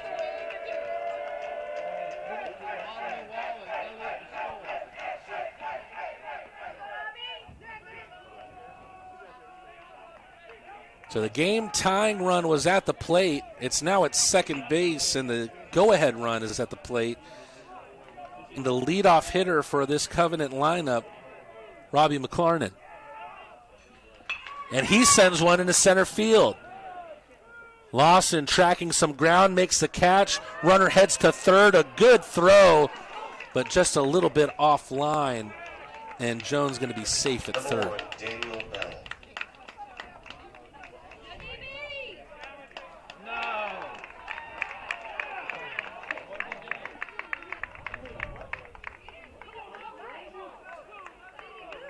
Something's just happened here. I'm not sure what.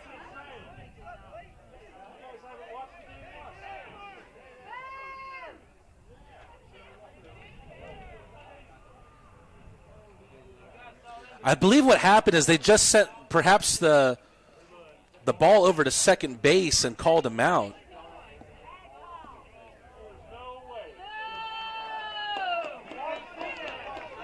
And indeed, Jones has been labeled out.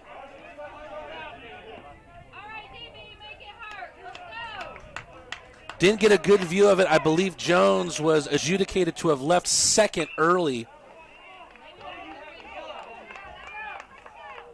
The Eagles throw the ball over to second to check on that, and they get the out signal.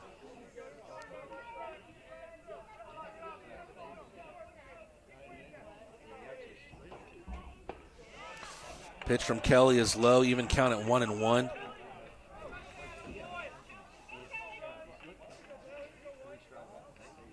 It's a big-time play in this game. And then Kelly catches the plate on the outside. Count goes to 1-2. Can he keep Emory in the lead here going into the bottom of the 7th? The slider slides too much, and the scale moves level.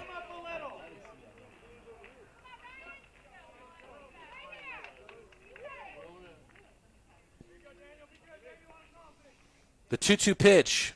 Waved at. Strike 3. Bell goes down swinging. Jones is able to pull the Scots within 1. However, he leaves second base early, and that is able to make things just a little bit more comfortable for the Eagles.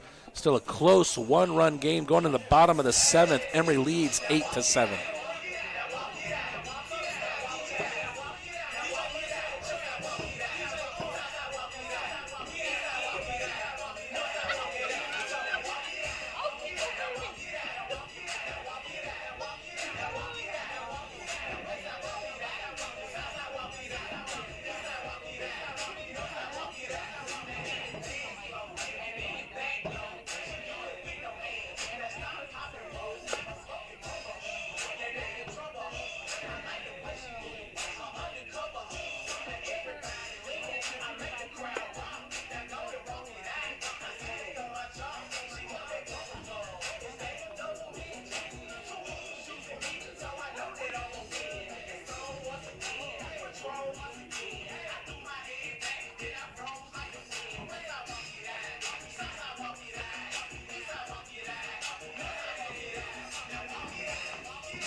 number 18, Matthew Sicoli. Bottom of the 7th, the Eagles looking back for some more cushion after the Scots drew to within 1 in the top of the frame.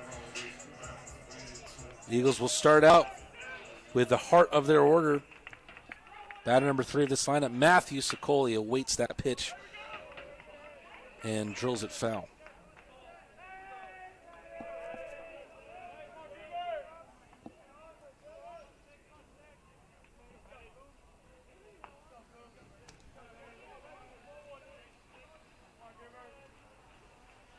Next pitch on the 0-1 is delivered below the strike zone.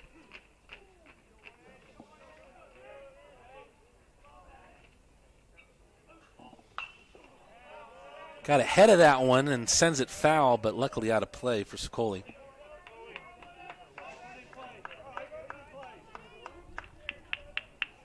Sicoli already with a couple notable performances this year. Back on February 23rd against Huntington, he went 2 for 2 with 4 ribbies.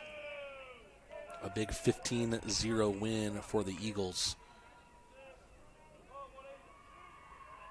They're hoping they're in line for another one here, and Sicoli knocks one through the right side.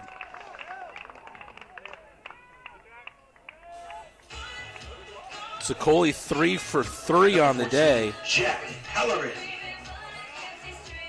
And despite only having 1 hit on the day, Halloran's perhaps having the most memorable day as an Eagle out of this squad thus far. Sent one long and far back in the bottom of the 5th.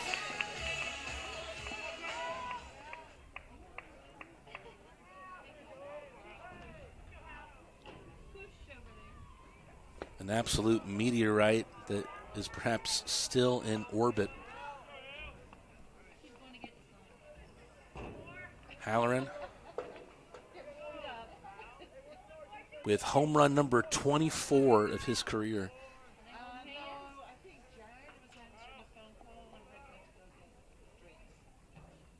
Takes the ball high.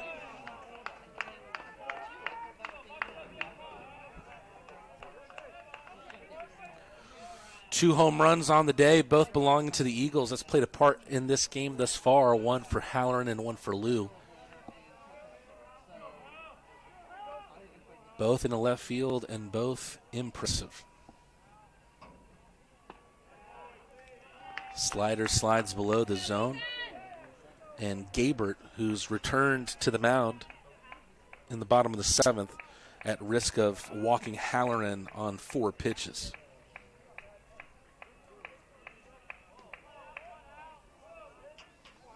Gabert comes set. Sicoli at first, a 3-0. Avoids the 4-pitch walk.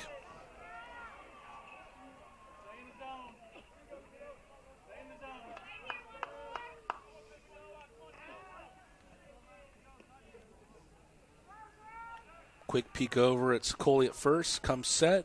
The 3-1 pitch. Drill to the right side. Foul.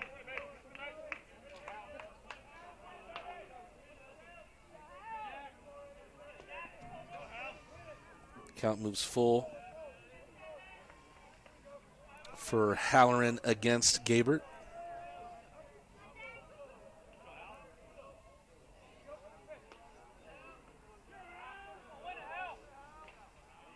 Runner going. A little bit of a hit and run, but Halloran fouls it off behind the catcher.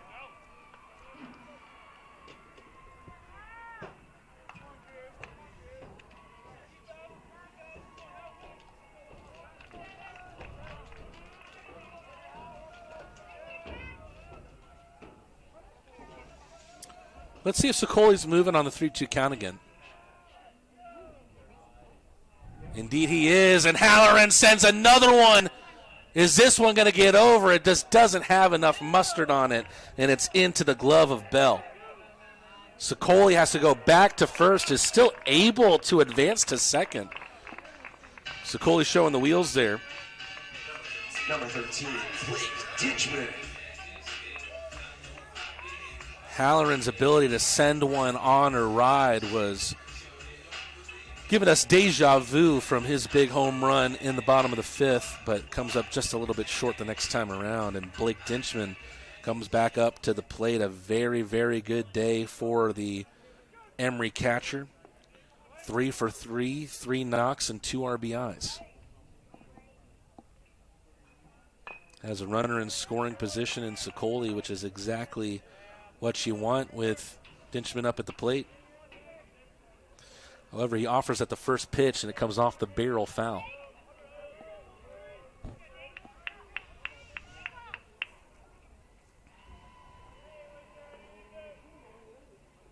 Sokoli playing a little bit of mind games on Gabbert at second base. Gabbert doesn't let it affect him too much. Sends the pitch, but misses outside. Tried to be the first Covenant hurler to deprive Dinchman of a hit today. He'll step off and take time. Both of these teams trying to move to 10 wins today. The Eagles 9-4, Covenant off to their best start through 10 games of their program's history. Fouled down into the dirt. Thought it was just a swinging strike for a second, but home plate umpire confirming that it was driven down to the clay.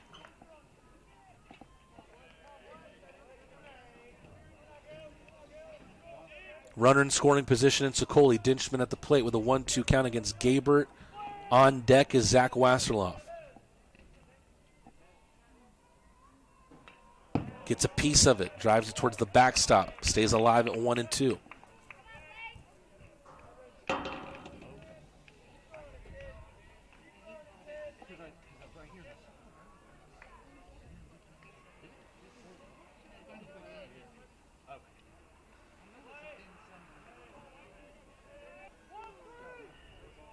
We'll redo the 1-2. Dinchman able to get the hands in and send one long, but lacks direction to the right of the foul pole.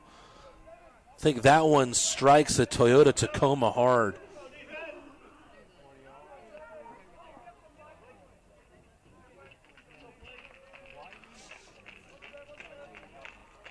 Hopefully that's some discount parking over in left field. Dinchman able to send one high once again, but in play. Bell makes the catch in left.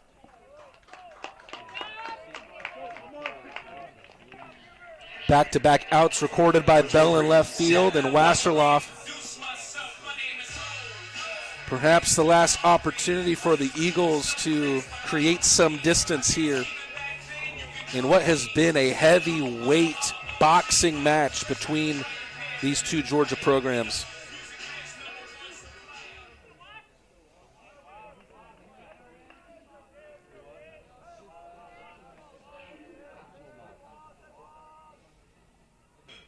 First pitch, fastball, evades the shortstop McLarnon. Sokoli allowed around third, heading towards home. He'll score, and Wasserloff with the RBI single. And Emory has a multi-run lead once again. Number 8, Brock Lou.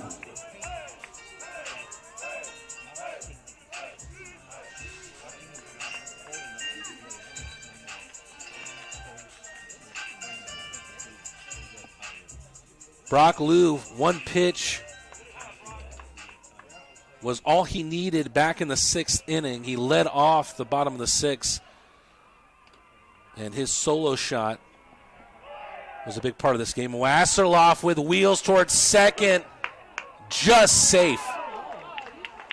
Not a lot in that one. Wasserloff just beats out the throw from Couch.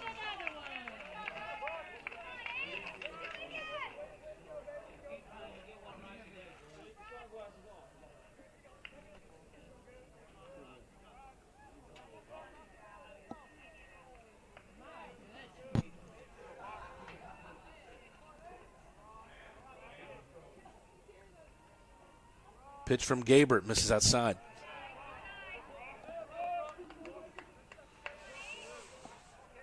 Two-0 count against Brock Lou. 1 for 3 on the day, but that one was a big one. Solo shot over the left field wall. We've seen some good, powerful pull hitting in this game. 2 home runs for the Eagles, perhaps Covenant unlucky to not have one of their own. Lou's aiming for that part of the ballpark once again, but Daniel Bell does not have to traverse far. 3 straight outs recorded by him. Eagles were able to get one back, and they have a multi-run lead once again at 9-7. Can they hold on to it for what remains of this game? The 8th inning is coming up after this on the official Emory Eagles YouTube page.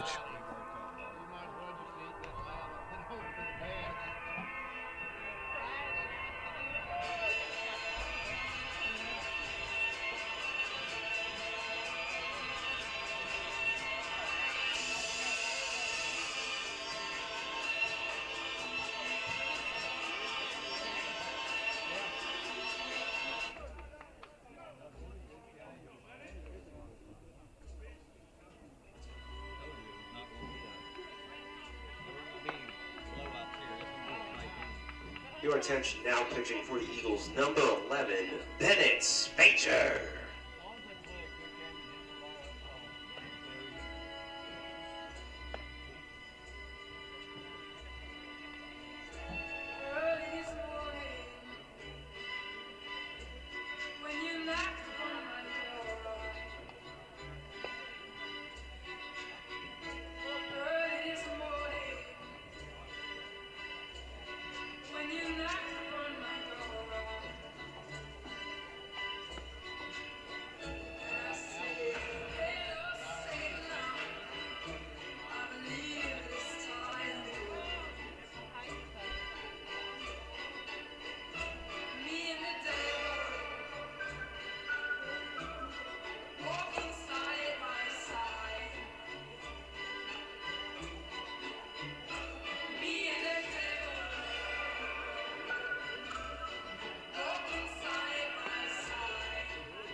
Bennett Spiker was a pitcher last year who really benefited from being thrust into maybe what a lot of people would consider an uncomfortable situation.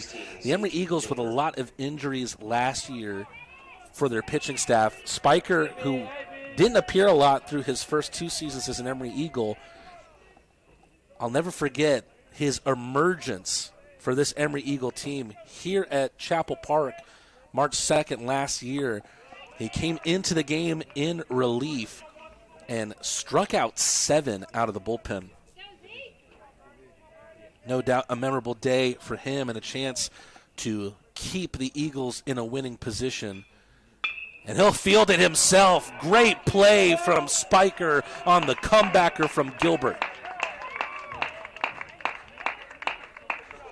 Number 11, Sam Cecil.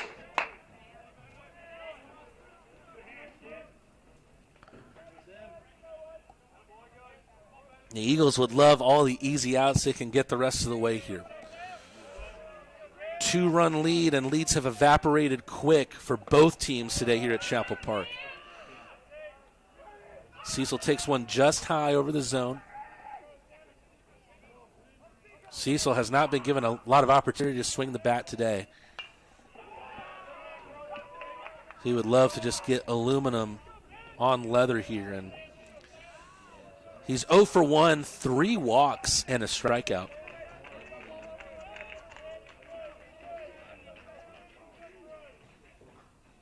Fastball comes from Spiker, again high at the elbows.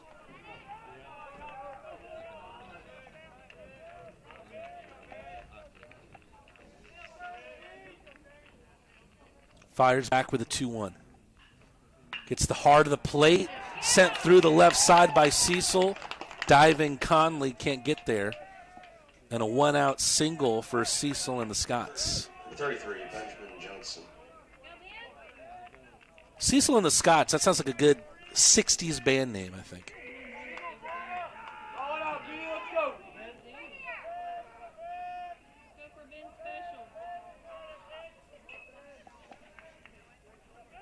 Benjamin Johnson, the second baseman, watches one catch the zone for strike one.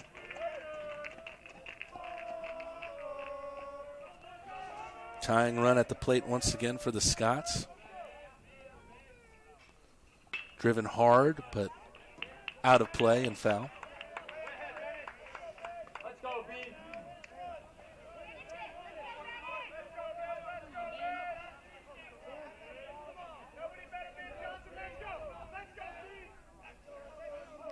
Spiker with the 0-2. High foul. I mean, rather ball.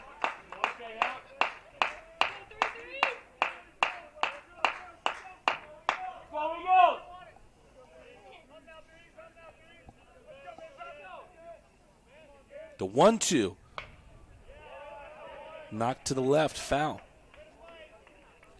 Ryan Kelly's line is done. 1 2/3 pitched. Gave up 2 runs, both earned on 1 hit. Walked 1 and struck out 1. Spiker in the game to try and close it out. Did he go? Yes, he did. And Johnson can't believe it. First time that Spiker rings out a Scott on the day. And now he's 4 outs away. Number 9, Hudson Couch. Mixed bag for Hudson Couch. He preferred when Radigan was in the game. Had 2 walks in his first 2 at-bats. He's grounded out twice since then. Cecil checked at first. Pickoff attempt. Not in time.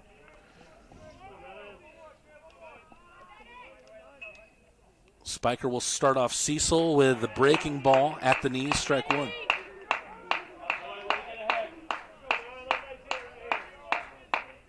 Spiker hasn't pulled out the breaker too much in this first inning of his outing.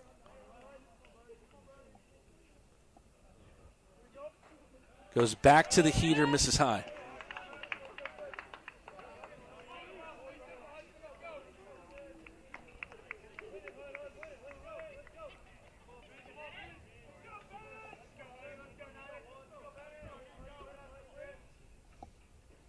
Back to the curve. He's been able to locate it at the knees, which is so hard to do.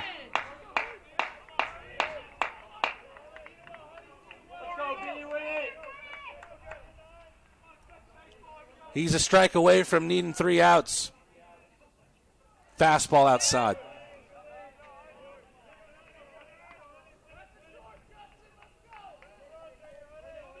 Spiker trying to make a huge impression in his senior year, the Baltimore native. Comes set. Runner at first, the 2-2 pitch. And it swung on and missed. Back-to-back swinging spike outs for Bennett Spiker, and he sends us to the bottom of the 8th. Can the Eagles create more cushion before we go to the 9th? Right now they have a 9-7 lead.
The Eagles will hope that this is the last time they have to come up to the plate. They lead 9-7 here at the bottom of the 8th, trying to create a little bit more cushion between them and Covenant before the 9th inning comes.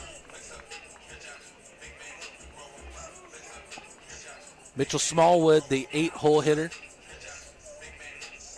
comes out to lead off this frame. Ethan Gabert has stayed on the mound here. I think the Covenant Scots really trying to make pitchers last as long as they can, knowing that they would at least try and get 2 wins out of this 3-game series in the remainder of what's to come on Lookout Mountain tomorrow and Sunday. Mitchell Smallwood with a fly out to left, and he's retired.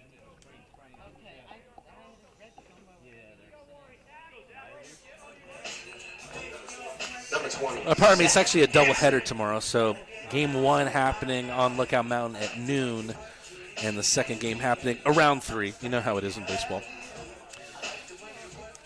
Zach Hansen, 9-hole hitter, looking for his first hit of the day. He's grounded out to second and struck out twice.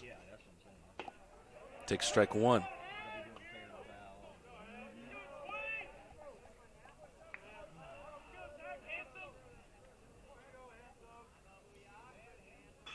Zach Hansen, leaping play at short by McLarnon. Shortstop against shortstop there, and it's the one in the defensive position that pulls out the play. Number 5, Jake Lawson.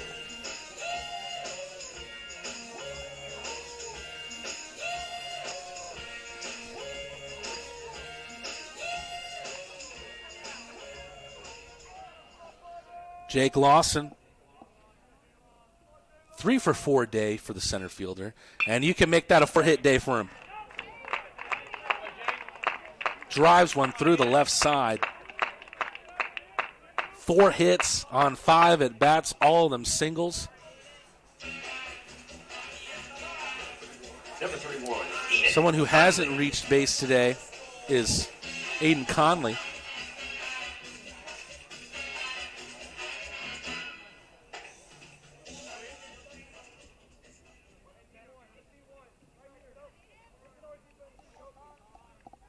Runner going. Throw over at second from Couch. It was a perfect location, but it spills out of the glove of McLarnon, and Lawson is safe at second. Come on, Aiden. Bring him home, Aiden.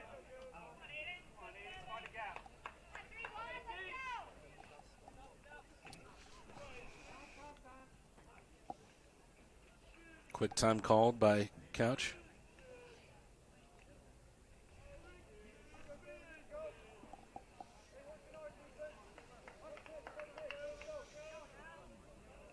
Conley getting comfortable. Here's the 0-1 pitch from Gabert. Knocked foul and behind.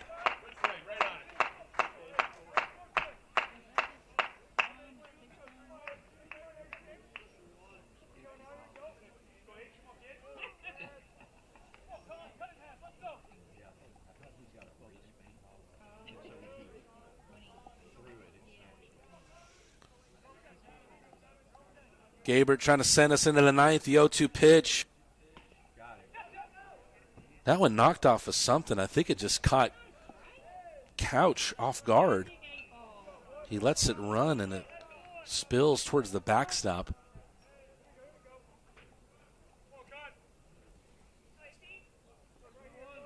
Goes down as a passed ball here on the scorecard.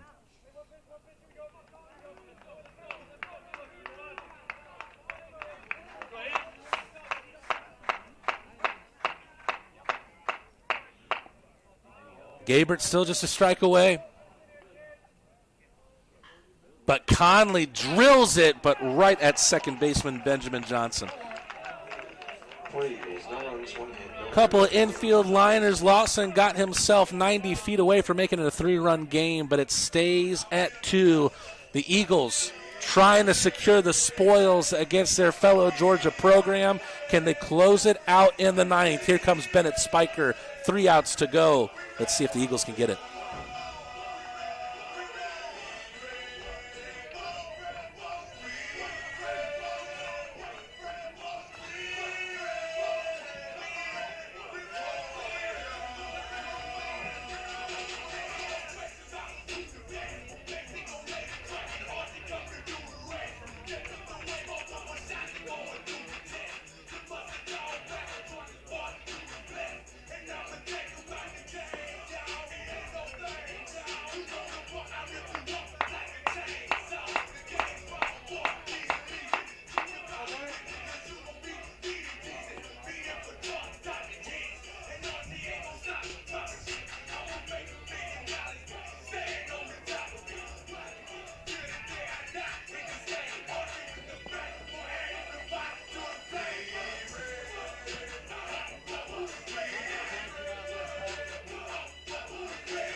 7, 8, 9 due up for the Scots in the 9th inning. Try to at least tie things up to send it to the bottom of the 9th.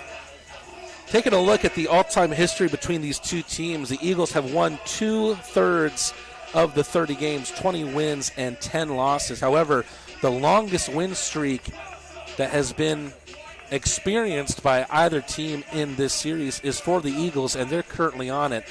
They've won the last 5 coming into this 9th inning, trying to make it 6.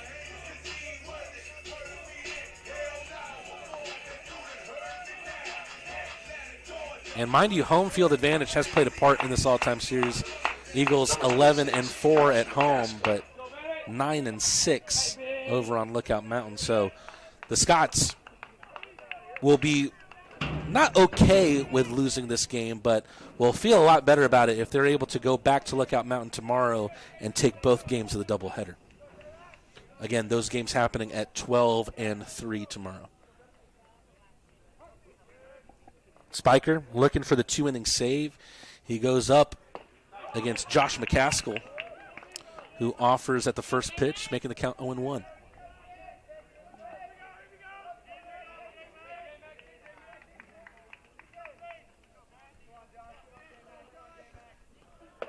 Next pitch misses low, evening the scales.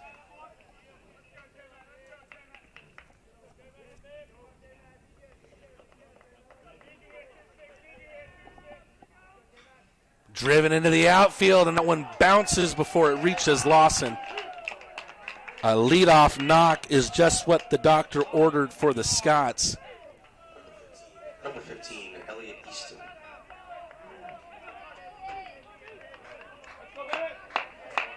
Elliot Easton, 3 walks on the day. It looks like we've got a pinch runner coming out for the Scots. McCaskill out, and in his place will be Joseph Tolbert. Attention now, pinch running for the Scots, number 3, Joseph Tolbert.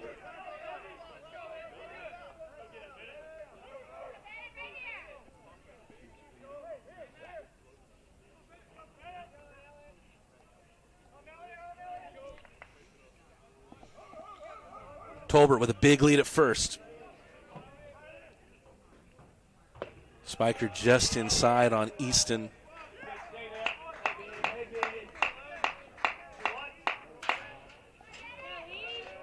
Speedster on the back, Speedster in the box. It's good news for the Scots because they're going to try and avoid a double play here by any means necessary.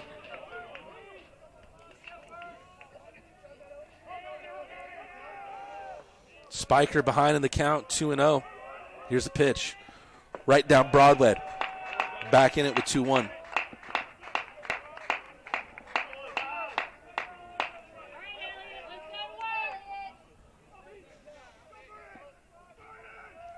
Runners going.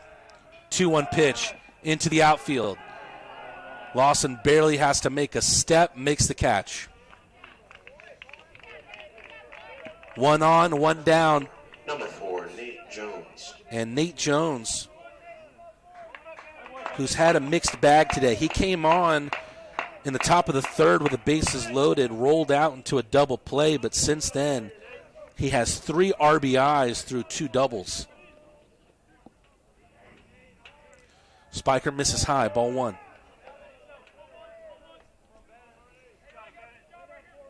A walk, a double play, a 1 RBI double, and then a 2 RBI double. That's the way that Jones's day has gone thus far. Right now he's got a 1-1 count against the Spike Out King.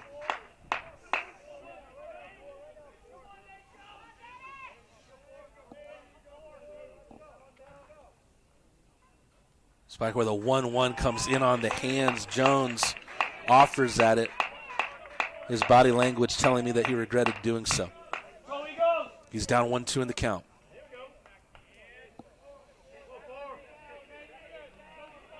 Baseball happening here at Chapel Park. Softball right across the way. Basketball over at the Woodruff PE Center.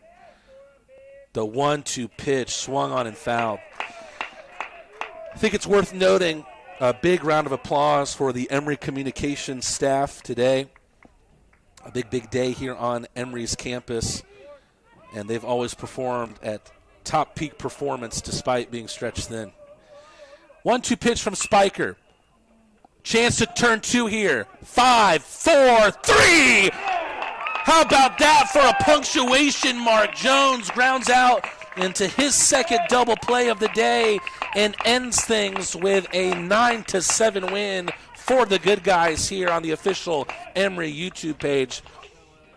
Taking a look here, and right now the player of the game feels pretty elementary. Paul Fine came into a sticky situation for the Emory Eagles, came in with the bases loaded, was able to get a double play out of Nate Jones. Really calmed things down for a nervy Emory team to start this game. The Eagles, out of Fine's performance, are able to come back and win 9-7. A lot of lead changes through the first 6 innings before the Eagles were able to take their last lead of the day in the bottom of the 6th. Rather, bottom of the 5th. It was that inning where Jack Halloran had that big fly over the left field wall. We're not through with Eagle baseball in the state of Georgia just yet. The Eagles travel to Lookout Mountain for a doubleheader tomorrow, but this time on enemy territory. The Covenant Scots will host that doubleheader and try to get not just one back, but take the series against the Emory Eagles. Emory, with win number 10 on the campaign, moved to 10-4. The Scots moved to 9-2. Winning pitcher on the day is Paul Fine. Bennett Spiker with the 2-inning save. Losing pitcher goes to Bryce Bollinger, who gets the nasty part of the decision. Still a lot going on the Emory campus. Make sure you head on over to EmoryAthletics.com to either check out Emory men's basketball, first round of the NCAA tournament happening in Woodruff Arena right now. Believe there's still softball happening over at Cooper Field as well.